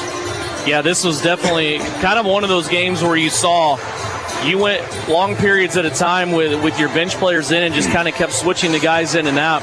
I thought it was another great game by Nakari Merkel-Palmer. Just he keeps kind of evolving before our eyes, if you will, with the things that he does. It's almost like he has the ability to evaluate what the team needs at the time and then go do that. Yeah, he's playing on a really special level, and it helps. Guys are making shots around him, but he's one of many that are doing a really nice job at what they're best at, and so Nakari just happens to be really good at a lot of different things, but yeah, he's a special player and he's playing with a lot of confidence and it's really fun to watch. It may happen tonight, it may not, but kind of the story within the game, there's a couple of them here tonight, and you and I have talked about these off air. We've mentioned Eli Sawyer's a little bit on there, but he's just about 5 points away from moving up another notch in the all-time scoring list of Southeast of Saline history.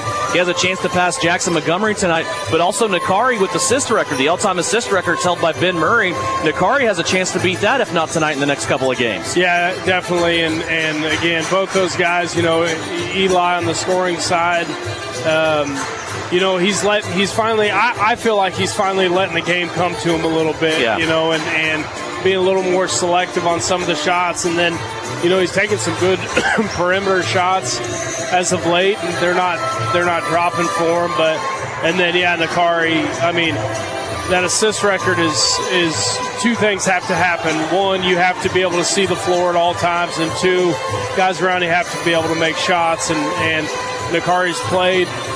This is 4th year playing for us, and he sees the floor and passes better than any high school player I've coached, and is right up there with a lot of the JUCO guys that I coach. Just his IQ of seeing the next play, happen before he even gets his hands on the basketball.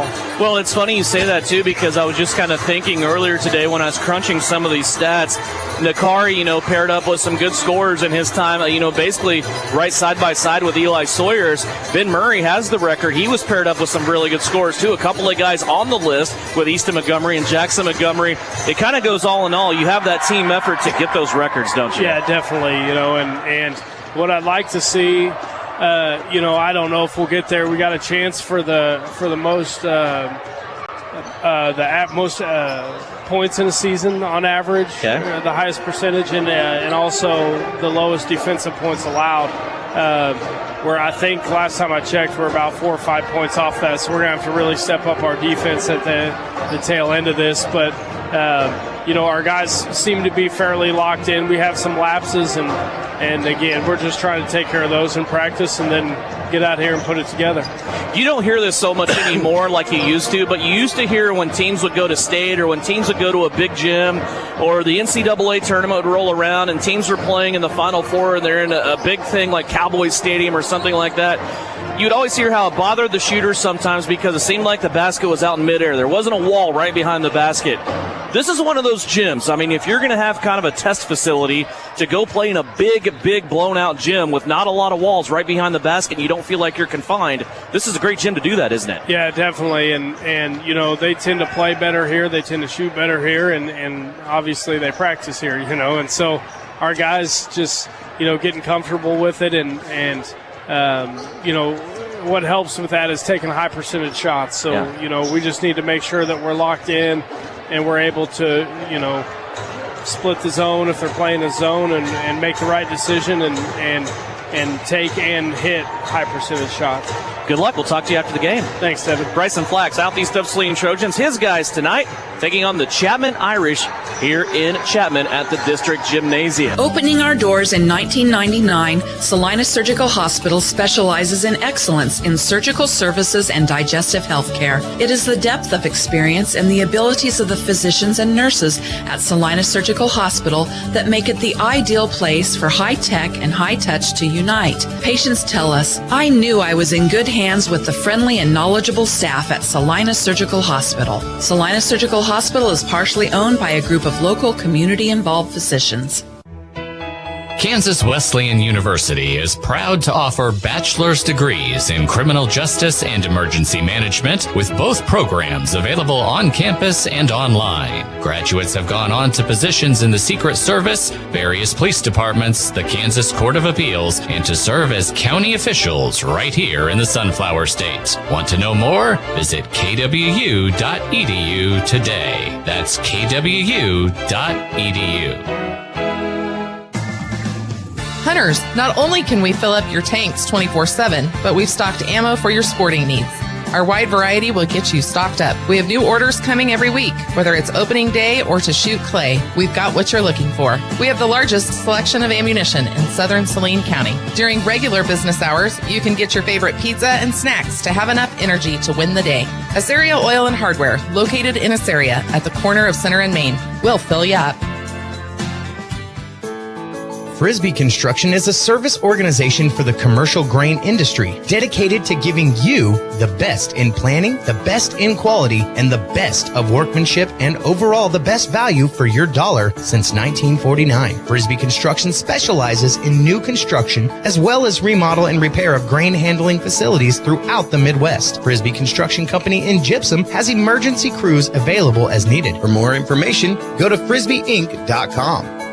Maybe you don't play quarterback or make the highlight reel. Maybe you're not a high school athlete anymore. But just like an athlete, you can get first-class orthopedic care from Saline Ortho. Their doctors and staff strive to get you back to an injury-free, pain-free life as quickly as possible. Saline Ortho has a doctor on call 24/7 for all orthopedic injuries. So next time you're injured, trust the experts at Saline Ortho. Your voice, your choice, past, present, and future. See them online at salineortho.com. At home or on the road, K4 Garage will keep you moving. With over 12 years of mechanic experience, owner Nick Trout will diagnose and repair your engine to keep you in the game. Full service gas, diesel, or tires. K4 Garage also has a fully stocked convenience store with snacks and drinks. Open Monday through Friday, 7:30 to 6, Saturday from 9 until 3. Trust K4 Garage with keeping you on the road. And if it has oil, they can change it at K4 Garage in Gypsum. Insurance is something we all need in our business, home, car, and life. But do you really understand what's covered? And most importantly, what you are paying for? Hi, this is Rob Carlson in the Salina office of Smart Insurance. Change is good, especially if you haven't looked at your insurance policy lately. I can help you understand what you need, and where the gaps are in your coverage. We provide free quotes and take pride in looking out for you. Smart Insurance, with locations in Salina, Abilene, and Harrington. Give us a call today. Suburban Appliance Center is your official dealer for Traeger grills. Check out this 6-in-1 versatile unit that grills, bakes, smokes, roasts, braces, and barbecues. Suburban is your exclusive dealer for the Traeger Timberline series, and they have your Traeger spices too.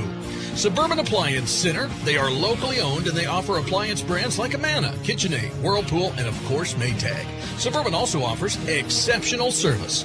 Suburban Appliance Center, 1900 South 9th. Hunters, don't miss the 2023 Whitetail Summit. This is an opportunity to hear from some of the most highly regarded experts in the whitetail management field. Our event will feature Dr. Bronson Strickland from Mississippi State University and Don Higgins, founder of Real World Wildlife and co-host of the Chasing Giants podcast, as well as Wes Delks, a Higgins outdoor consultant. This event will include a meal and exclusive show specials from our sponsors. Doors open at 9:30 a.m. Saturday, February 18th at the Tony's Pizza Event Center. Go to phillipsseed.com for more details. The John Deere 6M started with the livestock and hay producer who needs a powerful loader tractor with incredible visibility and maneuverability to easily make your way around those tight corrals, feed your herd, and bale your hay. A strong tractor is equipped with the features you need to accomplish any chore. From 110 to 195 horsepower, the 6M is fully customizable, so you get everything you need and nothing you don't. Visit your local Prairieland partners for details.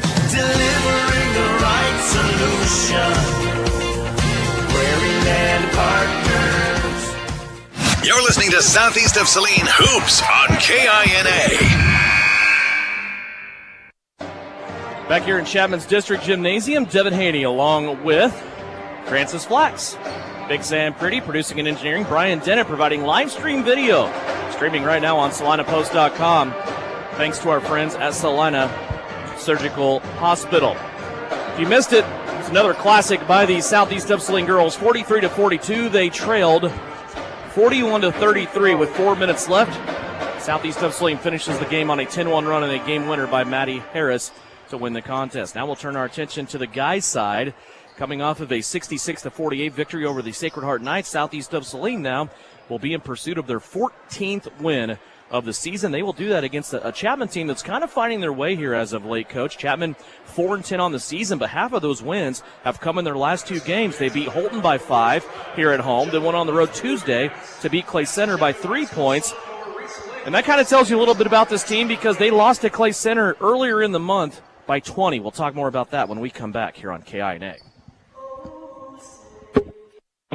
Salina Regional's Orthopedic and Sports Medicine is your home field advantage. Our physicians include sports medicine physician Dr. Matthew Pyle, along with orthopedic surgeons Drs. Travis Rump and Todd Riley, plus an A-team of certified athletic trainers and physical therapists. We're ready when you need us to help prevent injuries, enhance performance, or to heal through surgery and rehabilitation. For area athletes to weekend warriors, the home field advantage starts at Salina Regional Orthopedic and Sports Medicine. Spring cleaning time. Finally. Hi, it's Sarah. And Addison. Spring cleaning, a time to get rid of all the muck and grime left over from the winter months. Let Mary Maids help you clean your home from top to bottom to give you a fresh start for a new season. Worry-free house cleaning by Mary Maids done the way that you want. We guarantee it. Call Mary Maids in Salina and Abilene to schedule your spring cleaning today. Find Mary Maids on Facebook or at marymaids.com. Mary Maids, relax. It's done. For some, Valentine's Day gifting is easy. For others, well, they need a little help. That help can be found at Salina Medical Aesthetics. Kiss those wrinkles goodbye with 10% off Botox, $100 off 1 milliliter syringe filler for kissable lips, $175 deluxe hydrofacial. Purchase one package laser hair removal, receive second package, equal or lesser value, 50% off. The best Valentine's Day gift can be found at Salina Medical Aesthetics. Follow SME on social and learn more at SalinaMedAesthetics.org. You're listening to Southeast of Saline Basketball on KINA. Back here at Chapman's District Gymnasium, once again, 4-10. Chapman with the record, but 2 of those wins have come in their last 2 games. And just the point I was going to make there before the break, Coach, just kind of a measurement of growth and some hope for this young Chapman team. Back on January 6th, They lost to Clay Center by 20 points. They turn around on January 31st, and they beat Clay Center by 3. This team's getting better, aren't they? Well, they are, and you know, you look at them and you say they're young. They have 1 senior, but they do have 7 juniors on this team. So, you know, they're not, you know, they're not just rookies. Right. They've been in it. So, and to your point, you know, they are getting better. And that's one of my points tonight. We can't look past Chapman. We've got to be focused because this team I think they're going to give us a battle for a while. Let's look at this Chapman team. We'll start with the Gage Picking, 5'8 junior, 4.5 points a game, also 2.5 assists per contest. He is the team's leading assist getter. Ian Souther is a 6'2 junior, 5.5 points per game, 2.5 rebounds, 2 assists per contest. CJ Holm, one of the leading scorers. He's second on the team in scoring, the 6'2 junior, 9.5 points per game and also 6 rebounds. Weston Langbart, 6'4 junior, 8.5 points per game and also 8 rebounds. He's the team's leading rebounder. And Keelan Groover, the 6-foot freshman, is the team's leading scorer, just over 11 points a game. He also gets 2.5 rebounds per contest. For Southeast of Saline, Eli Sawyers, 17.5 points per contest, also 5.5 rebounds, 2 assists. Nakari Morkel-Palmer is a 6'3 senior, 15 points a game, 9 rebounds, 5 assists per contest. He's the team's leading rebounder and assist getter.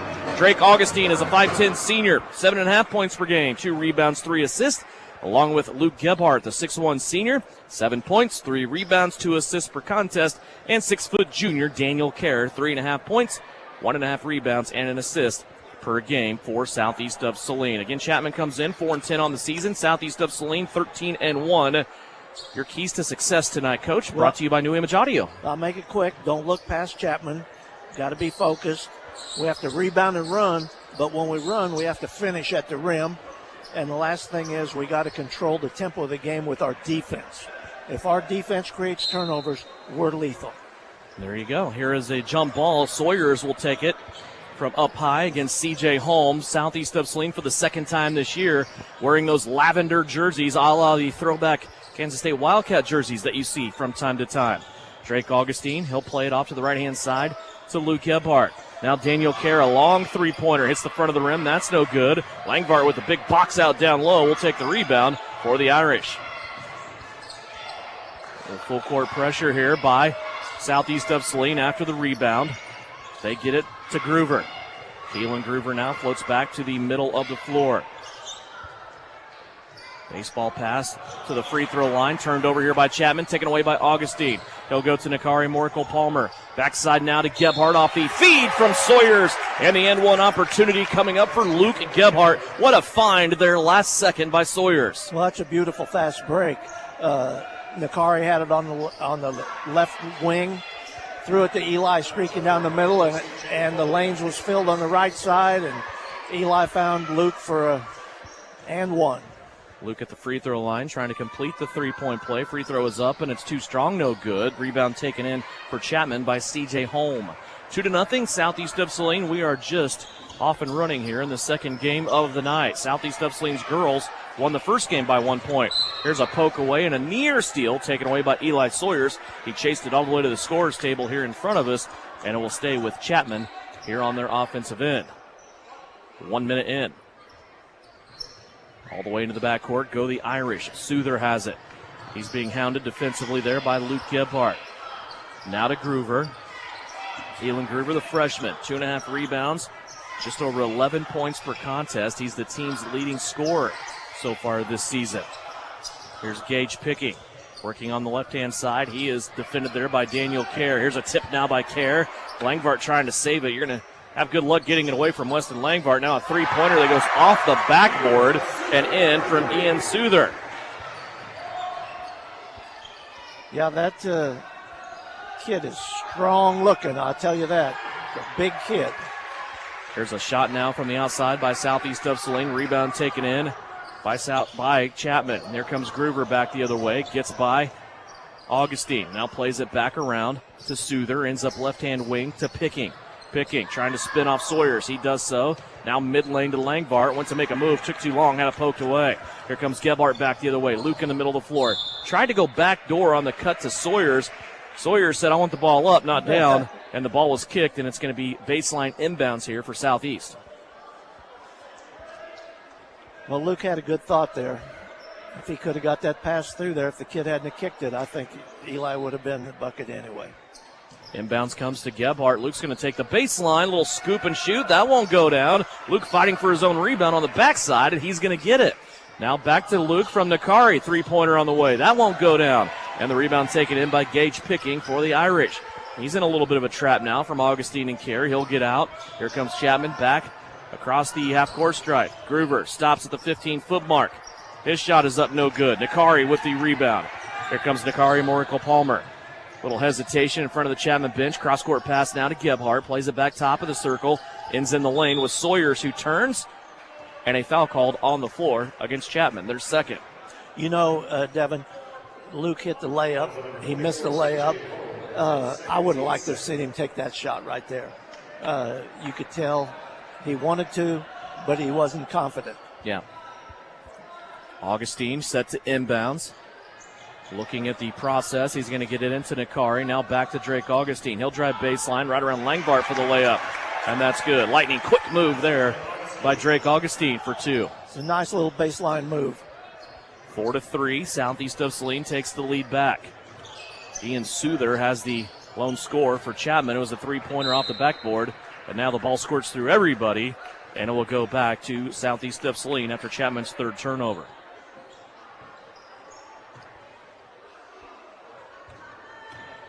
Southeast quickly back down on their offensive end after the inbounds. Kerr has it, now Augustine. Gebhardt will take the three on this one. That one in and out, no good. Kerr comes soaring in trying to get the rebound, and he cannot quite get there. Chapman will take it away. Well, I'm not disappointed he took the shot. It was a good shot. We got to have him find his stroke. Yep. Langbart has it, out away from the basket. He'll play it now.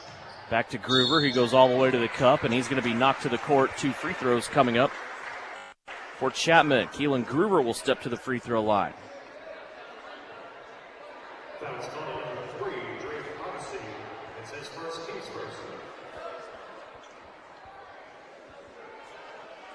Foul for Southeast of Saline on Drake Augustine.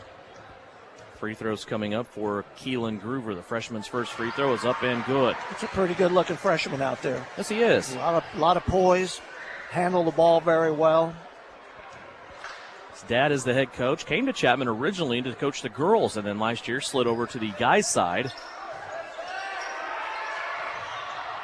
Second free throw was missed, and the ball came jetting out of there at a pretty high rate of speed, but it's picked up by Gage Picking, who was aware. Now a steal by Sawyers.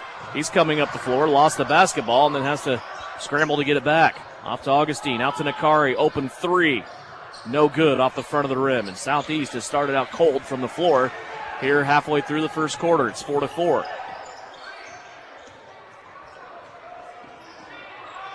Up top with the basketball, Souther with it. He'll play it now in the corner, far side, Gage Picking. Picking with a couple of dribbles back and forth. Inside to Langbart. Langbart's trying to back Sawyers down. His shot up high, blocked. Ball squirts free. Langbart gets it back, blocked again. Ball squirts free again. Langbart gets it back underneath the rim, and finally Sawyers will pull it out of the grasp of Weston Langbart. That's a pretty nice effort by Eli there. 3 times. Blocked 2 of them. There's a three-pointer by Augustine. That goes to the corner off the rim. Long rebound, and looked like Nakari saved it off the knee of a Chapman player. It will stay with Southeast here on their offensive end. Well, we're going to have to attack a little bit. We're not very good from the outside early in the game.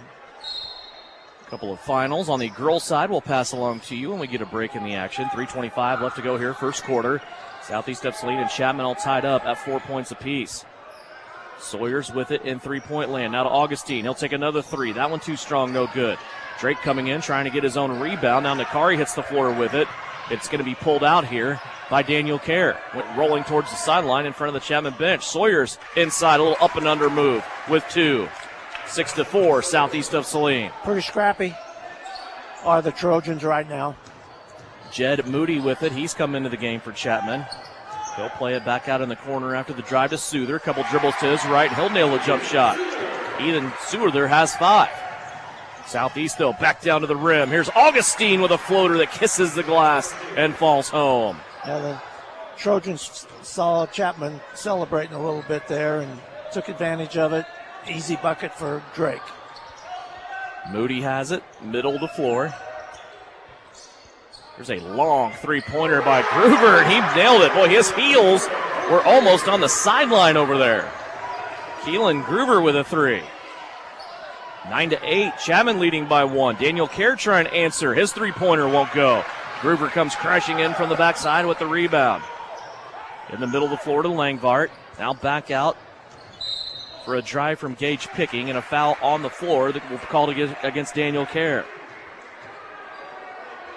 Second foul against Southeast of Saline. That will even the foul count. And now here comes Caden Isaacson along with Drew Richardson and also Kason Lilly. We are missing a sub tonight and for the rest of the season, it appears, as Jake Gebhardt had an injury to the knee. He re-injured from last season. It appears that Jake's going to be out the rest of the season, Coach. That's just unfortunate. We feared that on Tuesday, but it came true. Very unfortunate. Here's Richardson inside now to Isaacson. Isaacson underneath with a reverse layup and good. Caden curled around the defender, got himself underneath the board, and then found his way back into play off the window. It was a nice play by Caden that time. 10-9, Southeast of Saline. 1:35 left to go here in a quick moving first quarter. A couple of dribbles to the baseline by Ray Whitehair, who has checked in. He's another junior on this Chapman lineup. Now a traveling violation will be whistled here against Gage Picking. 4 turnovers for Chapman. A couple teams trading punches right here early in the game. 1:25 left to play. Groover came out of the game. Might have had enough time to sit and take a drink of water, but he's back in.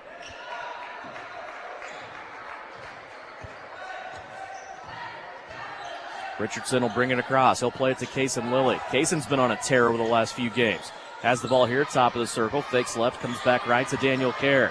Kerr with a lob pass over the top to Richardson. Now he gets it back, top of the circle. Left-handed drive, kick it out to Richardson. 4-3. That won't go. Came up to the right-hand side, but Nakari down low. Taps the rebound back to himself and scores the first bucket. 12-9, Southeast with their biggest lead of the first quarter here by 3. And we're going to a minute left to go. Chapman had a ball slapped out of bounds. It will stay with the Irish. They will inbound here right at the end of their own bench. Full court pressure, Southeast of Saline. Whitehair drives right into the trap. Now looks for help. Langvart can't help him out. Now to Nakari. He comes down the paint. Layup good. Nakari Morikel Palmer with 4 points. 37 seconds left to go. Langvart has a long pass to Moody up the left-hand side. He goes right into Kason Lilly, and Kason there to take the charge.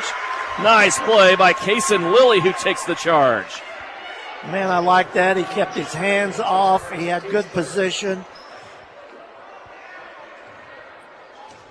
That'll give Southeast of Saline the ball with a half a minute left to go here in the opening quarter. 14-9, Trojans.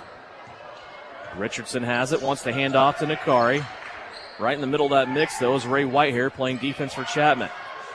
Now Southeast gets it to Richardson. Right-hand wing to Nakari. High post now to Caden. 15-footer, splashes home. Caden Isaacson has 4. 7 seconds left to play. Southeast all of a sudden now out by 7. 16-9. Clock down to 3, down to 2. Groover has no idea where the clock's at. Well, maybe now he does as he heaves it from 40 feet, and it goes out of bounds. And we are at the end of the first quarter. 16-9. Southeast of Saline finishes the quarter on a strong note. Second quarter action coming up. Live stream video right now on Salina Post, brought to you by Salina Surgical Hospital. Are you looking for a local brokerage firm to help with your Medicare, life insurance, and annuities? L&L Advisors is the #1 local Medicare supplement and insurance specialist. Medicare can be confusing. Let the experts at L&L Advisors help make sense of it. Stop by one of 3 locations in Salina or McPherson and speak to an agent about the needs of your family. L&L Advisors, main office at 717 Roach, right off Crawford, and their second location in the Central Mall in Salina, and a new location in McPherson, based on honesty and trust. Contact L&L Advisors advisors today. Your next visit to the doctor for an upcoming procedure or surgery should start with a conversation about Saline Surgical Hospital. Hi, this is Geraldine Diedrich, and we are truly committed to fostering your health and well-being. From outpatient procedures to inpatient stays, you will feel the difference in our excellent care and compassion. Talk to your doctor about scheduling your next procedure at Saline Surgical Hospital. Your surgical experience is our specialty. Saline Surgical Hospital is partially owned by a group of local, community-involved physicians. You're listening to Southeast Trojan Hoops on KINA. Devin Haney, Francis Flax back here. Second quarter action getting ready to start in Chapman. Right now, Southeast of Saline with a 7-point lead, and they are riding an 8-0 run that they were able to close the quarter on after trailing 9-8. Yeah, the bench gave us a real lift right there, They did. Devin. Gage picking with the basketball. Now it ends up going out top between the circles to Ian Souther. Jumper to the right-hand side for C.J. Holm. That will stop the Southeast of Saline run. 16-11 now, Trojans lead. Cut to 5. Gebhardt in the paint. Back out, Kaysen Lilly. He'll try a three, and it splashes home. Kaysen Lilly gets another three-pointer this week. 19-11. Biggest lead of the game here for us, Southeast of Saline. Groover with the basketball. Little head and shoulder twitch. Now he's going to play it out left-hand side to Holm. His shot won't go. Nakari climbs the ladder for the rebound. Here comes Moracle Palmer. Right-hand side to Isaacson. Caden's been good here early on. He'll dump it inside to Gebhardt, who went around the world and scooped it off the glass. Luke Gebhardt with 4.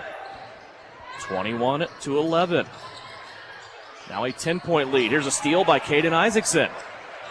He came out of nowhere to take that bouncer from Chapman, and he'll play it off to Kaysen Lilly. 21-11. It's as sharp as I've seen Caden play both ends of the floor this year. He is off to a great start in this game. He's going to drive in now, bounce it off to Kaysen Lilly. Kaysen will bring it out of the paint, back to three-point land. Now a pass through the defense to Luke Gebhardt, and Kaysen Lilly drops a dime to Luke, who now has a half a dozen. 23-11. Kaysen Lilly, Drew Richardson with a trap near half court. They got Groover in trouble. Now Nakari takes it away on the pass. Up the floor to Kaysen. All the way to the cup. His layup won't go, but it's tapped in by Luke Gebhardt. And a timeout called.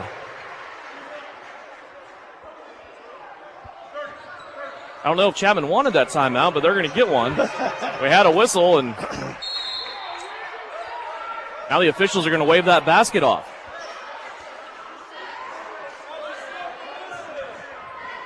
Ball looked like it was falling off the right-hand side of the cylinder. You can explain that probably better than I can. Well, the ball was off the rim. It was just great timing by Luke. He got up there and tapped that thing in. It was definitely off the rim. Yeah, I thought so too.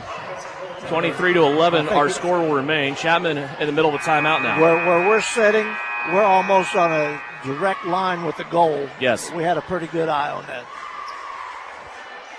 So they will wave the basket off. No, regardless, after the 6th turnover that looked like it was going to be a Luke Gebhardt tip-in. Southeast of Saline still leading here by 12.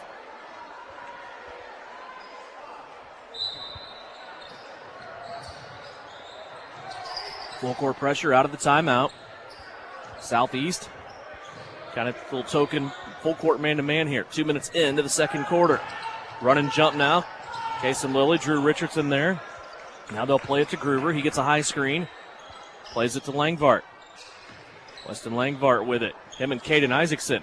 Keep an eye on that battle, huh? Yeah. There's one thing about it. If Langvart's out there 25 feet away from the goal, he's not going to help much. Yes, sir. Now a bumping foul here. Caden Isaacson with Keelan Groover, and Caden's going to get his first foul. Caden will come to the bench. Eli Sawyer's back in. Also Augustine back into the game. They are out there with Richardson, Lilly, and Luke Gebhardt.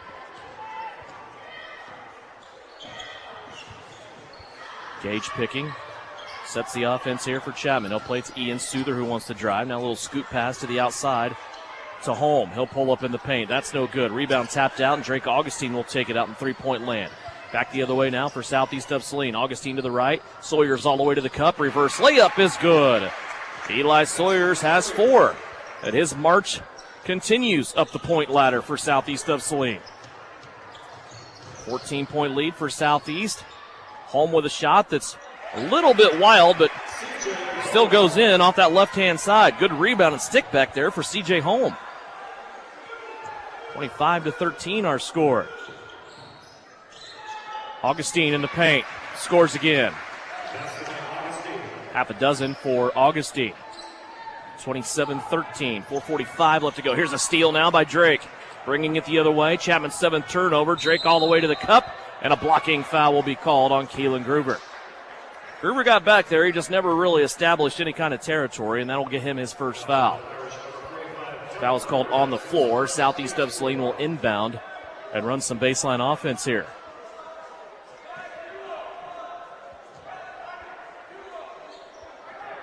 Quick in to Kason Lilly. He takes one dribble to his left. 18-foot two-pointer will go up. That's no good. And Weston Langvart gives a big old bear hug to that rebound. Chapman coming back the other way in front of the scorers table here with C.J. Holm. Now gets it into Langvart. He'll come out to the three-point land once again. Now high pass over the top to Gruber. Step back on Augustine. His two-pointer's up. They're going to call it a three. Keelan Gruber gets his second long-distance shot to go down. He has 7. I believe he's a player we're going to have to be watching the next few years. Yeah, definitely. Here's Richardson with it. Now Gebhardt. Gebhardt stops halfway through the paint, and his shot is up and good. Luke Gebhardt with 8. 3:53 left to go here. Southeast of Saline still in that runner jump. And they nearly had an Irish player in trouble here in front of the scorers table. One thing this defense does, Coach, they may not be generating a lot of turnovers, but it really pushes Chapman out away from the basket, doesn't it? Yeah, Chapman hasn't had anything in the lane since the first couple minutes of the game. Oh, except for the tip-in the kid got a minute ago. 3.5 minutes left to go here. Langvart has it again out in three-point land. He zips it down low to Holm. Holm now back out up top to Souther. 29-16. Southeast of Saline leading here. A shot put up. That's no good. Langvart, a good job on the weak side rebound. Now he and Souther will go at it, and Langvart wins this battle. Weston Langvart with his first 2. And Southeast of Saline turns it over, coming back the other way for the Trojans. That's their first turnover of the night. Pretty good flurry there. 29-18. Back playing defense now for the lavender-cladded Trojans. Chapman has it in the backcourt. Langvart in a little bit of trouble there. Now he'll get rid of it. Found some help with Picking. Shot blocked by Nakari Morikel-Palmer's. Picking went to the rim. Now he's basketball taken back away by Gruber. Up the floor to Picking. His shot left long on the backside. Gruber sticks it back in. Keelan Gruber with 9. 29-20 now our score. Chapman back with a 9 after having a 14-point deficit. Sawyer's down low. He can't get it to go. Gets it back, though, off the steal. Still misses the shot, and it's going to be taken on the backside here by C.J. Holm for Chapman, but Sawyers gets it back as those two just doing battle, and Sawyer's not giving up on that play. Will score his 6th point. That was a bucket well earned right there. And that is a monumental moment there for Eli Sawyers, because now he has passed Jackson Montgomery for 3rd in Southeast of Saline's all-time scoring list. Needed 5 points to take that next step, and he got it there. Here's Gruber, long 3. That won't go down. Out on the runner. Ends up with Augustine. Lob pass to the rim. Nakari comes out of nowhere for a slam. Augustine put that one up in the jet stream, and Nakari Morikel-Palmer came through and finished it. I tell you, Nakari gets the credit for it, but I tell you, that was a heck of a pass by Drake. 33-20, back to a 13-point lead after this was closed up to 9. Southeast on a little 4-0 run and a timeout here. It's a 30-second timeout called by Southeast of Saline. It comes with 1:38 left to go in the half here on KINA. Salina Septic Services provides septic services including septic tank installation, inspection, and repair. In addition to professional septic tank services, we also provide portable restroom rentals. We have many options available, including his and hers portable restrooms and hand washing sinks. Setup, service, and removal are all part of our rentals. Whether you project a long-term construction job or a family gathering, we guarantee a clean porta potty. Find us today at SalinaSepticService.com, proudly supporting the Southeast of Saline Trojans. Work hard, play hard. Good luck, Trojans, from Roselawn Memorial Park in Salina. To learn more, visit roselawnsalina.com. 1:38 left to go here in the second quarter. It's 33-20, southeast of Saline. Southeast has the basketball after Chapman committed their 9th turnover of the half. Drake Augustine will bring it up. Turnover count around now 9-1. Southeast has only made 1 turnover in this game. Sawyers has it now, a bounce into the paint. Gebhardt had to pull it through, and he's going to get called with a traveling violation. I don't understand that one. Well, I'm not going to talk. Here's Groover coming back middle of the floor. He'll go top of the key now to Holm. Back to Groover. He'll unleash a long 3. Langvart with the rebound up high. Little drop step move on Sawyers. Can't score. Nakari gets involved, and he'll tip it out to Luke Gebhardt. 1:05 left to play in the second quarter. Gebhardt down the middle of the lane. Now kicks it out to the left to Daniel Kerr. Back to the baseline. Double team to Sawyers. He'll kick it out to Gebhardt. Luke back to the cup. Has his shot blocked. Langvart's going to take it away, but the block credited to C.J. Holm. Under a minute left to go. 49 seconds here in the quarter. 33-20, southeast of Saline. Groover up top. Gebhardt guarding him. Augustine came, was stuck in the shadows. Now Groover gave it up, gets it right back to Souther. Souther goes to the right elbow. He'll play it back out now to C.J. Holm. 28 seconds left to play before halftime. Here's a poke and a steal by Augustine. Augustine has it all the way to the rim. Can't get it to go. Sawyers, though, brings it back into the play. 16 seconds left to play. 35-20. Augustine on Groover. Groover trying to shake Drake. Now he plays it over to the right-hand side to Langvart. Clock down to 4. They tried to go to Keelan Groover. Now Gebhardt takes it away. Shot from half court at the buzzer. Won't go, and we are at halftime. 35-20. A good push there by Chapman, but southeast of Saline finishes the half strong, and they lead it by 15 at the break. When we come back, numbers from the first half and a conversation with Shauna Smith. We'll talk about another fun southeast of Saline victory earlier tonight on the girls' side. It's brought to you by Knopf Auto and Truck Accessories. Halftime is here. Trojans lead at 35-20 on KINA. Knopf Auto and Truck Accessories. Everything to bling out your ride in one place, including top quality lift kits, wheels and tires, bumpers, Jeep accessories, fender flares, bed covers, bed liners, step bars, even custom painting. Knopf Auto is the and soil dealer and has many synthetics and filters in stock. Visit Knopf Auto on Facebook for specials, great ideas, and let them make your truck stick out in a crowd. Knopf Auto and Truck Accessories, supporting the southeast of Saline Trojans. Hi everyone, it's Lynelle Garrettson from SalinaHomes.com. It's a new Trojan basketball season, and our coaches have devised a solid game plan. Just like basketball, to reach your goals in the real estate game, we need to have a dynamic game plan. I enjoy working with many of our Trojan supporters in all aspects of real estate. Upsizing, downsizing, investments, town or country. One call to me and we will get your personalized game plan ready to win. Go Trojans! Buy or sell, call Winnell at SalinaHomes.com. This is the Trojan Halftime Report. Coming up, a first half recap. Shot at the horn! Stats, interviews, and a look at other area games. Now, let's get back to the gym for Trojan Halftime on KINA. Back here at halftime of the boys contest, 35-20 is our score. The boys for southeast of Saline leading after a big flurry there at the end of the first half to take a 15-point lead, 35-20. Time now to talk about the game earlier this evening. It was game number 1 of our doubleheader, southeast of Saline and Chapman. And boy, Shauna Smith, I tell you what, you had a couple of big come-from-behind victories. Tonight was kind of the same point in time as the game against Sacred Heart on Tuesday with about 4 minutes left to play. You're down in this game by 9. You finish on a 10-1 run. You take advantage of some misses at the free throw line by Chapman. You come back and you win that game. Just talk about this game in general. I thought for both ends of the floor, both Southeast and Chapman, it was probably maybe the most fluid type of defensive game. I mean, everything was scrappy in this game. It seemed like all 10 girls were moving. You had to work for everything you got. And this was really, really, I think, a good learning experience for your squad tonight. Yeah, when we came into this game, we knew they were going to be, really athletic.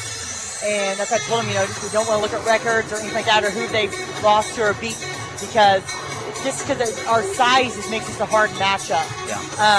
So some of the things that we came out here and we knew, and that their athleticism, they brought it for us. Yeah, it seemed like inside they had a couple of girls. One of them was Kira Jones. She's been around here for a while, but Maya Kirkpatrick was kind of a problem too with her size. She's really a guard, but she plays inside for Chapman, it seems, out of necessity. That size really kept you guys away from the inside and away from what you wanted to do at the rim, especially early on, didn't it? Yeah, like I said, our kind of all were playing in the middle and of their man-to-man. They kind of sitting there, and we didn't do a very good job of things we talked about the last 2 days about moving the ball side to side and then going up the baseline. We did the second half several times, but not enough because, that's how you kind of got to get those girls to pop out and kind of get the ball moving, and we didn't do that very often.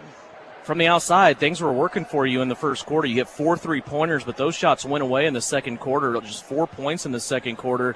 20-19, though, you still lead at halftime. Talk about this game down the stretch. It was just one of those games. It seemed like it didn't seem like the foul count was very, very lopsided. You can say it for whatever reason. But at one point, we're sitting here, and there's maybe 6 minutes left in the game, and they'd only had 3 fouls called on them the entire game. Then all of a sudden a whistle fest breaks out, and we're having fouls everywhere. But it really came down to the opportunity of Chapman sealing this thing away at the free throw line, and they just weren't able to do it.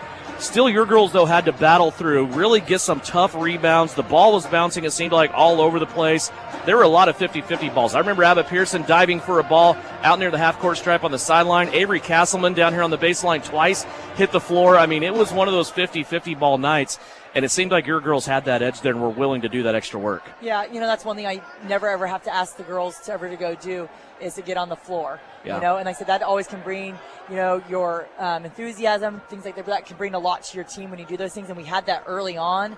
I wouldn't say we had that from, second and third quarter as much by any means, but there also probably wasn't very many balls. So they were just getting flat out steals on us. Yeah. But, they were stepping in passing lanes, things like that. We were allowing them to push us around. And I will say, like I said, and that's finally, I did it finally in the fourth quarter. I said, there's been 3 total fouls called on us. And I said, I haven't said one word about any of ours. Yeah. But I said, I have a problem when we're going lane and it's hands are all over. And then it's funny how things kind of switched up then. So whether that was anything, I don't know. It seemed like you had 2 opportunities here to go in front of this game. Your first one with a little bit more time left. You go to Avery Castleman here on the left wing for a 3. From my vantage point, you're closer to the play, so maybe you can tell me different on this. It seemed like Lexi Jacobson was punished with a foul for blocking out. She had good position, had somebody move underneath her and move her towards the baseline, had her back to the Chapman player, but got whistled for the foul. We went to the other end, and then a flurry down here. Missed 1-and-1 opportunity, a rebound, though, that Chapman was able to get. It seemed like they shot 5 free throws down here. Still, you get the ball back with 12 seconds left here by your bench, and through all of what went on the other end of the floor, instead of being down 1, you were down 2. I thought you were fortunate for that to happen and get out of that situation that was created there. Tell me about the last play, though, to Maddie Harris. You guys were down. You didn't want to waste any time. You took the first open look you got. I'm not sure it was an open look, but Maddie shot it and drained it. Well, and that was like our 4th option of what we were going for. Option 1, option 2, and option 3 didn't work. And like we said, if the immediate looks weren't going to be there, then we're going to go for a pick and roll up top there. And then Maddie took that, and I don't know if that was, it went in, whatever, didn't look real pretty. But, she's got to step up and play, for 4 quarters. If she does that for us, I mean, she is a dominant player. But right now, like I said, she's playing that 4th quarter for us. But we need to get her to step up a little bit more. Yeah, she went through the whole game without scoring. Then in the last 4 minutes, she had 7 points for you. Got that big 3-pointer there at the end. These games, we didn't talk about it a whole lot Tuesday, but we did talk about it on the broadcast. These games, you're fortunate enough to win, but this also is a mental training, is it not? Because if you come down the stretch and you're in a sub-state game or a big league game or even a state game, and you're down by 6 or 7 points with 3 or 4 minutes left, the girls know they can win. They've done it now twice. Yeah, and it's just learning things. We told them how we're going to get open. We're going to call a timeout here. Then we're going to run a set play, whatever, some different things, and how to get the big rebounds here. And, also the play broke down. We had 12 seconds to go. This is what our option, second option was going to be if our play broke down. And, we cool there. And, we also talked about whether we made it or we missed it, what was going to happen. And then we talked about how to defend, when they had 2 seconds left to throw the ball full court, what was going to happen there. So I thought we did a good job. And again, there's some teams that never get to experience those things. Yeah. And then that's hard when you play that. We kind of experienced that Tuesday night. I don't know if those girls have ever been in that experience, and they've been up that holding that lead. Yeah. Whatever. So that's kind of things you live and learn from those moments. Well, the entertainment value is very high. I know it's stressful for you, and as a coach, you think you shouldn't be in those situations, but 2 really great comeback wins for you this week. Congratulations to you. Enjoy your weekend. We'll talk next week. All right, thank you. Shauna Smith, head coach of the Southeast of Saline Trojans. Her girls tonight with a 43-42 victory. They come from behind in the last 4 minutes after trailing 41-33 to win this game on the road. When we come back after a 60-second timeout, we'll have numbers from the first half and third quarter action for you. It's Southeast of Saline here, leading Chapman 35-20 on KINA. Salina Surgical Hospital is a high-quality surgical facility with a comfortable and home-like atmosphere. Together with our community's greatest doctors, we are committed to a patient care model where exceptional satisfaction is the norm and every patient feels like they are treated with respect, dignity, and compassion. Salina Surgical Hospital is partially owned by a group of local community-involved physicians. Talk to your doctor about scheduling your next procedure with us. Salina Surgical Hospital. Your voice, your choice. Frisbee Construction is a service organization for the commercial grain industry dedicated to giving you the best in planning, the best in quality, and the best of workmanship and overall the best value for your dollar since 1949. Frisbee Construction specializes in new construction as well as remodel and repair of grain handling facilities throughout the Midwest. Frisbee Construction Company in Gypsum has emergency crews available as needed. For more information, go to frisbeeinc.com. This is Trojan Basketball on KINA.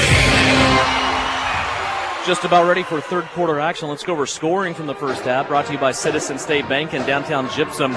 8 points for Eli Sawyers, 8 points for Luke Gebhardt, 6 points for Nakari Miracle-Palmer, 6 points for Drake Augustine, 4 points for Caden Isaacson, and 3 for Kason Lilly. Chapman right now, 9 points for Keelan Groover, 5 points for Ethan Souther, 4 points for CJ Holm, 2 points for Weston Langbart. Southeast of Saline, 0 of 1 from the free throw line. Chapman 1 of 2. Chapman had 9 turnovers. Southeast of Saline with 2 turnovers. And again, Eli Sawyers with his 8 points in the first half. He has now passed Jackson Montgomery for third all-time in scoring in Southeast of Saline school history. Coach, your new image audio keys to the second half here. It's a 15-point lead. Well, number one, we have to stay the course. And we missed a lot of outside shots. We need to hit a couple outside shots to gain confidence again, because we're going to need them as we go down the stretch of this season. And the last thing is we got to just keep rebounding the basketball. We gave them a few more opportunities than I thought we should. Southeast starts out with the basketball. Drake Augustine. They'll go to Luke Gebhardt, who unleashes the three. That's no good. And the rebound kept, though, on the offensive end by Sawyers, who shoots the fade away. That won't go. A couple of rebound opportunities for Nakari, but he cannot get both hands on it, and it comes away to the Chapman Irish. 35-20, our score.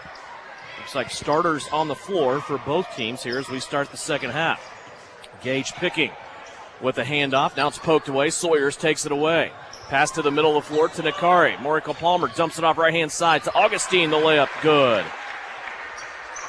Drake Augustine with 8. Here comes Chapman speeding the other way. Daniel Kerr, though, runs down Gage picking and stops him at the baseline. Pass tried to go over the top. Langbart looking on the other side of the offensive end of the floor for CJ Holm, and Nakari Miracle Palmer tips that one out of bounds. Ball will stay here with the Chapman Irish. Up top with the ball, Gage picking. Dumps it down inside to Langbart. That ball poked away early as it was coming in by Sawyers, and Daniel Kerr there to take it away. A couple of turnovers here early for Chapman. They have 11 so far in this game. Sawyers with it. Free throw line extended on the right-hand side. They work it around now to Augustine. He's on the left wing. Back over the top to Kerr. Kerr looks at the defender, giving him plenty of space. He puts the three up. That's no good, but Nakari Miracle Palmer gets the offensive rebound.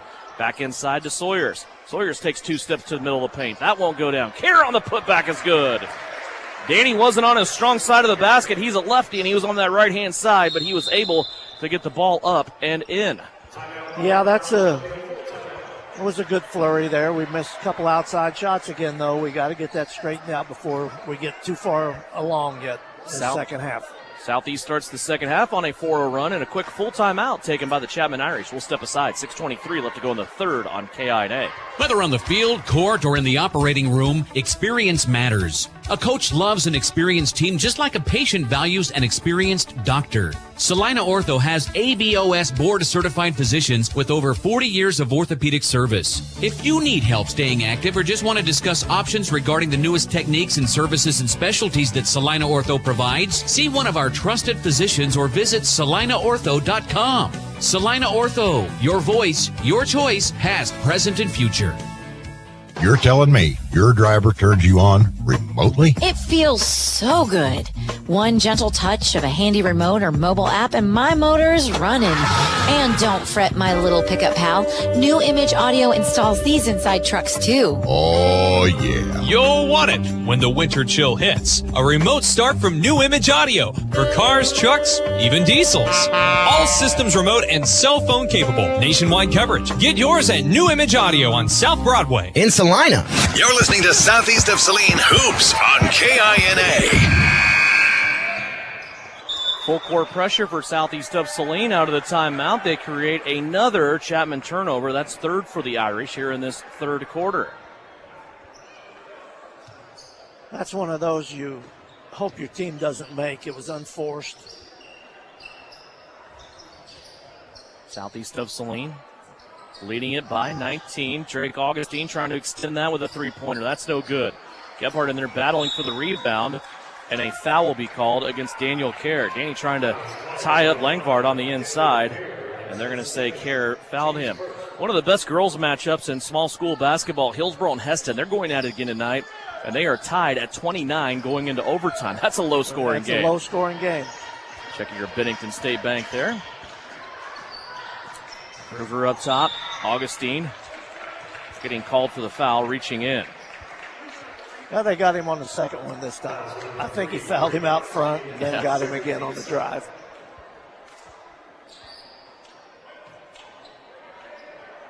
Phillipsburg wins tonight again. Taryn Sides for Phillipsburg. 31 points as she continues to light it up for Phillipsburg. Remember, Phillipsburg in our sub-state on the girls' side.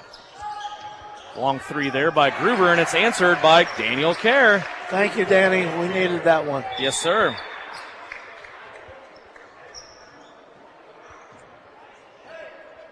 Full court pressure again here by Southeast of Saline. Into the first quarter, Salina Central leads Derby in boys play, 11-8. Chapman brings it across, looking to get into their offense here. Here's a drive by Souther, lost the basketball. Augustine takes it away. Now Sawyers, look out. Sawyers for a flight, and it's a dunk for Eli Sawyers. Points 9 and 10 at the front of the rim. Boy, he just tipped that away to himself and started his own break, didn't he, Coach? Yeah, I think Drake thought he was going to assist him on that, and Eli said, nah, don't need any help. Nakari now with a long rebound and a long pass up the floor to Augustine, and Drake has 10. A big flurry here for Southeast of Saline. They lead it by 23. This is a point of the game where we see teams just get shell-shocked, isn't it? Yeah, it is. Langvart dribbles off his foot, picked up by Sawyers, coming back the other way. Eli has it, now goes left to Kerr. Kerr looked at a three-pointer, now he's going to step on the accelerator to go to the rim, and he turns it over as he tried to come back up the lane. There's a block at the rim now by Nakari defending there. He wouldn't let Gage Picking get a look at it. Another turnover for Chapman. Here comes Southeast back the other way. Sawyers with a layup. It's no good, but Nakari and Morkel Palmer there to pick it up on the backside. And another timeout taken by Chapman. 4:16 left to go in the third. It's a 25-point Southeast lead on KINA. The Bennington State Bank proudly supports local sports and wants each student to know that their hard work and talent is noticed and appreciated.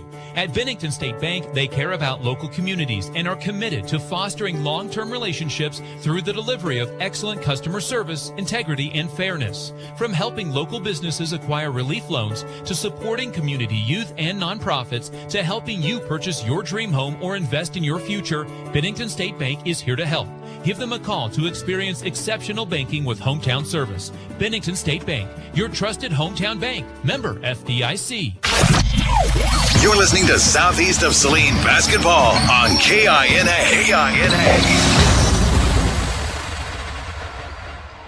Out of the short timeout, Chapman with the basketball. Groover in the backcourt being shadowed by Luke Gebhardt. Gebhardt now following up all the way to the right-hand side of the paint and gets the block, but Luke's momentum put his heels on the baseline, and it will stay here with Chapman. Pretty good defensive play there by Luke. A good defensive play, and I think he had the ball in to Caden before he stepped out of bounds. But sometimes those officials get tired of running up and down the floor sometimes. Well, he was closer than we were this time. Here's Groover curling around and puts a left-handed layup in as he went from one side of the floor to the other. 14 points by Keelan Groover. Here's Richardson for three. Splashes it home. Drew Richardson becomes the 8th Trojan to score in this game. Gebhardt now smacking one out of bounds. As Southeast of Saline making everything difficult for Chapman here in this third quarter. Yeah, you feel bad for Groover. He's just gassed right now. That little dead ball, he had his hands on his knees and was grimacing. I think he's tuckered out. Here's Caden Isaacson nearly taking one away. As you're right, Groover is sucking wind right now in the biggest way. And we've seen Southeast do this to the other team's best player. There's one of them, but there might be 4 or 5 Trojans that get assigned to him throughout the night. Right now it's Luke Gebhardt and Drew Richardson. Chapman with it. 3:20 left to go in the third. 51-25. Here's a drive all the way to the paint. And a foul called on Caden Isaacson. Keelan Groover's asking to get out of this game. He needs a break. Coming in to spell him will be Ian Souther. Well, you got to pat him on the back. He's playing as hard as anybody on the court.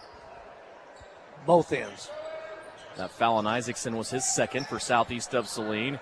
Here's a Irish player springing free. It's C.J. Holm, but had his shot partially blocked by Nakari Morkel-Palmer. Now Nakari on the putback attempt will get the rebound. He'll trot it up the floor here for Southeast with 3 minutes left to go in the third. Kason Lilly has it to the left wing. Richardson. Now they'll swing it back around. Nakari has it top of the circle, middle of the floor.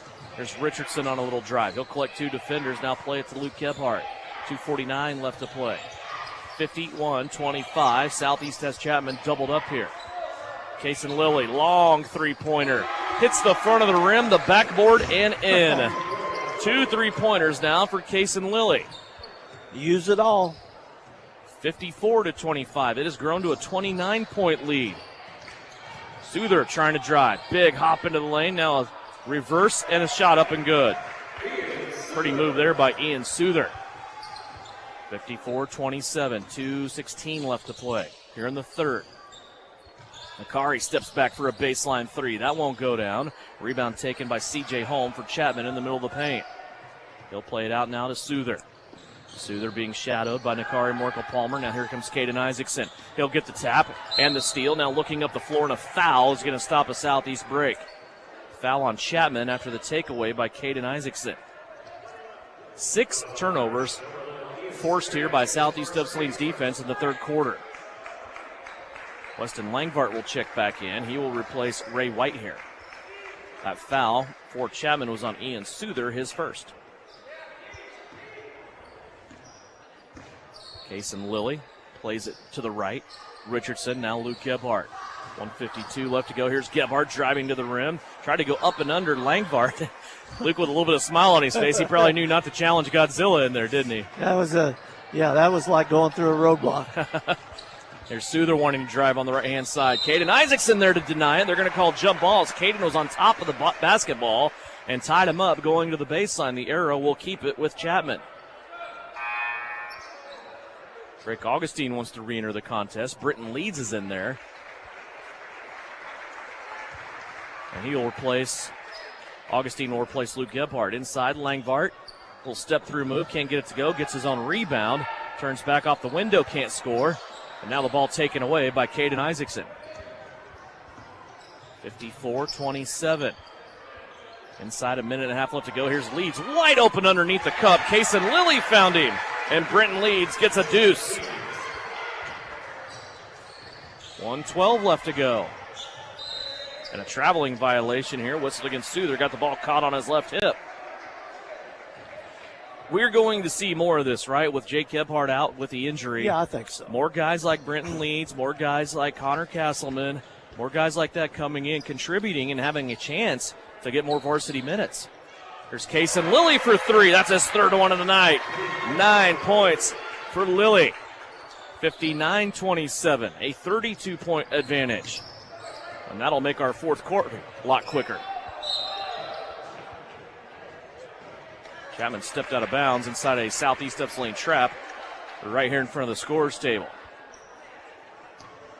Most impressive thing about this game, I think, is Southeast of Saline has just 3 turnovers. Yeah, we played extremely efficient on offense. There's Isaacson with it. Dump off backside. Was looking for Augustine. Just as I say that, they commit turnover number 4. That leaves 37 seconds left. Coming into this game, the 3 games before this contest, Coach, Southeast only had 20 turnovers combined in all 3 games. Yeah, that's an impressive number. That's very impressive, especially as fast as we play. If you can handle it in transition the way these guys do. Here's Langvart on the backside. A nice find there by Gage Picking, and Weston Langvart gets his second basket of the night. Caden Isaacson brings it across now, dumps it off to Richardson. 14 seconds left to play here in the third. Leads inside, now back out to Augustine. Misses the runner mid lane, and the rebound inside taken by Langvart. Now back out. Here's a long pass up the floor. Chapman to C.J. Holm. Now to Souther, who gets the lay-in. Ian Souther with 9, and that'll put us at the end of the third quarter.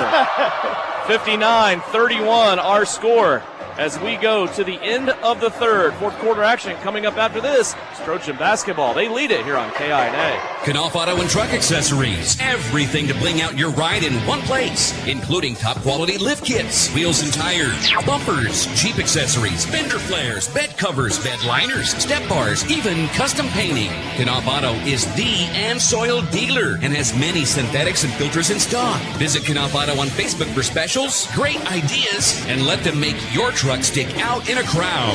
Knauf Auto and Truck Accessories, supporting the Southeast of Saline Trojans. Hi, this is Geraldine Diedrich, RN.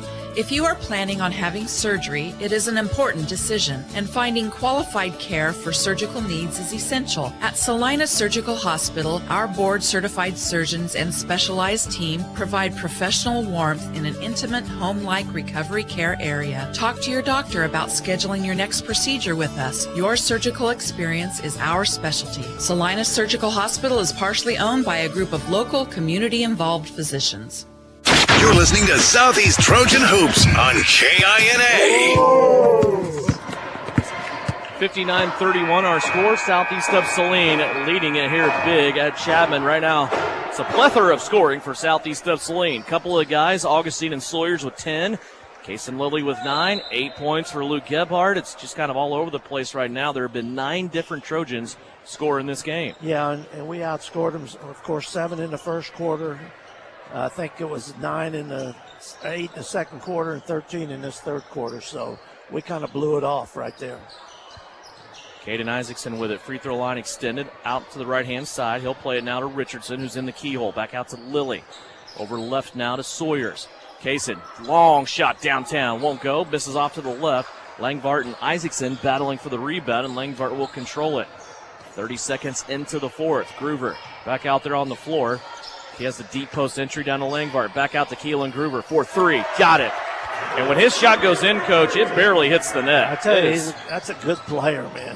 59-34. Here's Kason Lilly getting inside, and he cannot score over the top of Langvart. Weston Langvart now with the rebound. He'll pitch it on the outlet to the outside. Ray Whitehair. Whitehair nearly has it taken away by Lilly. Now he'll find a friend in Ian Souther. Chapman back here on offense. 1 minute into the fourth. Souther dribbling up top. Now a big bounce into Langvart. Nice drop step coming through. Hesitated a little bit, though. That gave Sawyers a chance to get back in it. Now Groover with another 3. That won't go down. Rebounded by Kason Lilly. Boy, I think if Langvart just went with his first move there, and didn't hesitate. He would have had a 2 on the opposite side. Here's Richardson now for a 3. Caden Isaacson tries to stick it back. That doesn't work out for Southeast. 6:30 left to play. Groover comes up to meet Richardson. A couple of crossovers. Now he goes to the rim. Sawyer's there, but Groover steps through the double team. Keelan Groover with 19. Kason Lilly, left-hand side. Now back to Isaacson. Caden attacks the right-hand side of that lane. Goes to the baseline. Now plays it out to Sawyers. Backside lob to Lilly is up and good. Team basketball, right, Coach? Team basketball, an unselfish, high scorer that passes the ball as well as anybody.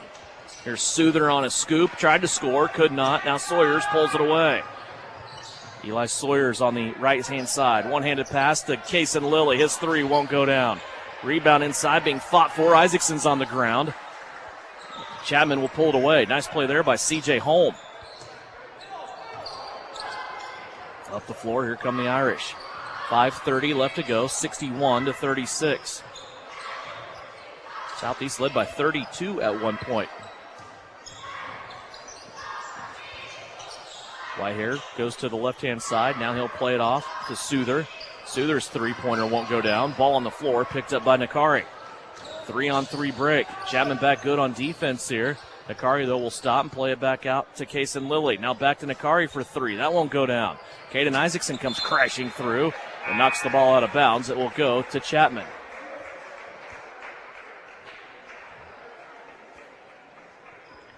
.504 left to play.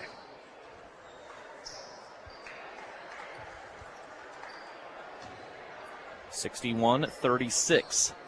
Southeast leading. Groover in the backcourt being challenged by Drew Richardson. Groover's going to make it all the way mid-lane. Now kicks it out for a shot. Up and good. Left-handed shot that time by C.J. Holm. He has 6. 4:45 left to play here in the fourth quarter. Daniel Kerr with the ball right-hand side. Now they work it around. Goes Kelt to Kason Lilly. Richardson now back to Lilly on the right-hand side. Three-pointer good. Kason having another strong night with 14. It's the third time this season he has scored 14 points. He did it against Heston and also Clay Center. His career high is 15. Langbart down the middle of the lane. Shot up won't go. Sawyers with the board. Here comes Eli Sawyers now. Little hesitation at the top, being checked there. Grabs the double team. Now out to Daniel Kerr. Secondary 3 won't go down. And a rebound taken in here by Ray Whitehair. 3:53 left to go. Past the halfway mark of the fourth quarter. Chapman continues to fight here. As you mentioned in the pregame we talked about, this ton of juniors on this Chapman team. Of course, Groover with a freshman. He is going to be something special. This is a team that might have some pieces to it. Yeah, the biggest thing is they can't handle our pressure. But, let them go through this stuff. And they'll grow as a team, and if they do anything in the summer at all, they'll be good next year. 3:35 left to go here. 30-second timeout taken by Southeast of Saline. We will keep it right here and remind you that tonight at 10 o'clock, it is the Kansas Information Network High School Basketball Scoreboard Show. Scores and game wraps from across the state of Kansas. Get you all caught up on what's going on now that we are in February. It won't take long. As I said before the girls' game, a month from tonight, we will be having sub-state semifinals. That doesn't seem possible. Get you what's going on with all the scores and game wraps on the Scoreboard Show. Full hour, 10 until 11 o'clock. Brought to you by Home Automotive Centers and also Saline Surgical Hospital. Southeast with the ball. Brenton Leeds back in there. Also Levi Allen into the game along with Kason Lilly, Kirby Davis, and Gannon Jacobson. Lob pass over the top. Leads to Kirby Davis.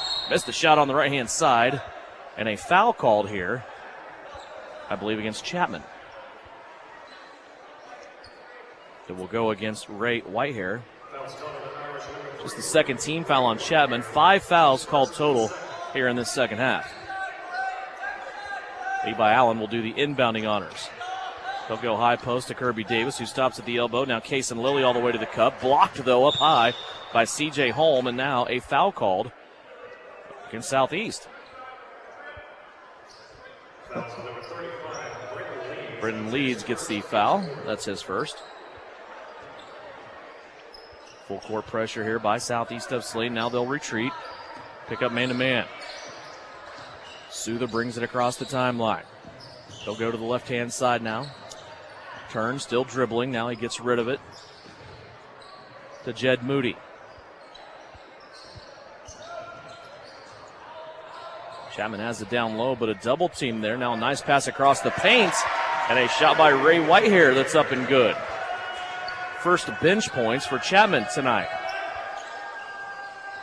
Southeast working it around. Davis has it. Now leads in three-point land. He'll play it back to Kason Lilly. 2:38 left to go. Levi Allen down low. He'll play it back out to Kirby Davis. Davis wants to drive, gets middle of the paint. Back out now to Allen. Levi will drive. A big collision there with a Chapman player, and they'll call an offensive foul on Levi Allen. Now, Devin, we had a referee right on the play. This call came from midcourt. Yes, it did. We're at midcourt. I've noticed that all evening long in both games, that the prime territory is not always making the prime call. 64-42, 2:28 left to go. Chapman trailing Southeast of Saline. Here's a steal now by Kirby Davis. Davis into the lane, hangs and shoots. That one crawls out on him, and the battle for the rebound is going to be won by Ray Whitehair. If you missed it earlier tonight, Southeast of Saline's girls got a victory. They come from behind, down 8 with 4 minutes left, and win by 1. Maddie Harris hit a game winner from the right-hand side. There's a shot up by Chapman. That's no good. Andre Miles with the shot. That comes up short. Southeast of Saline has now with 2 minutes left to play. 64-42. This Chapman group is stuck in there and battled. Southeast had a 32-point lead towards the end of the third quarter. Chapman was able to slice into that and not have the running clock rule in the fourth. Before the third quarter ended, it was a 28-point lead for Southeast at the end of the third. And they continue to fight now, have it back within 22. Britton leads at the free throw line for Southeast of Saline. His first free throw is up and good. 3 points on the night so far for Leeds. Caden Isaacson checks back in. He will spell Kason Lilly. Kason had a good night. Yeah, he had a good night. Leeds' second free throw. He goes 2 for 2 at the stripe. Just the second and third free throw shot by Southeast of Saline tonight. Miles with it. He'll bring it across the court. Dump it off to the right-hand side to Whitehair. Whitehair now trying to get it back inside to Moody. It's poked by Isaacson and taken away by Levi Allen, who is fouled.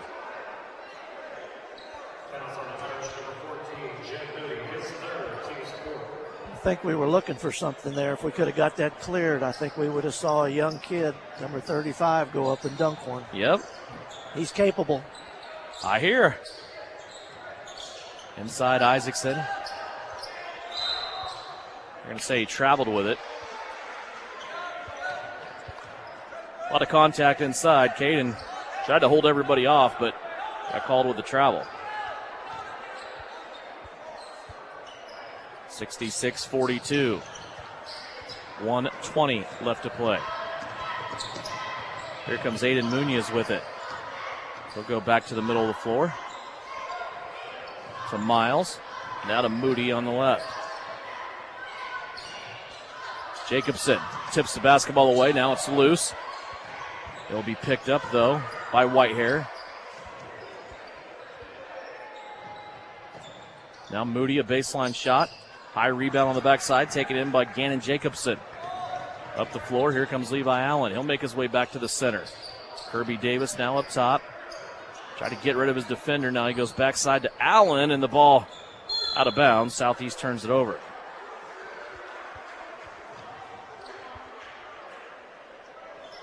.42 seconds left to go.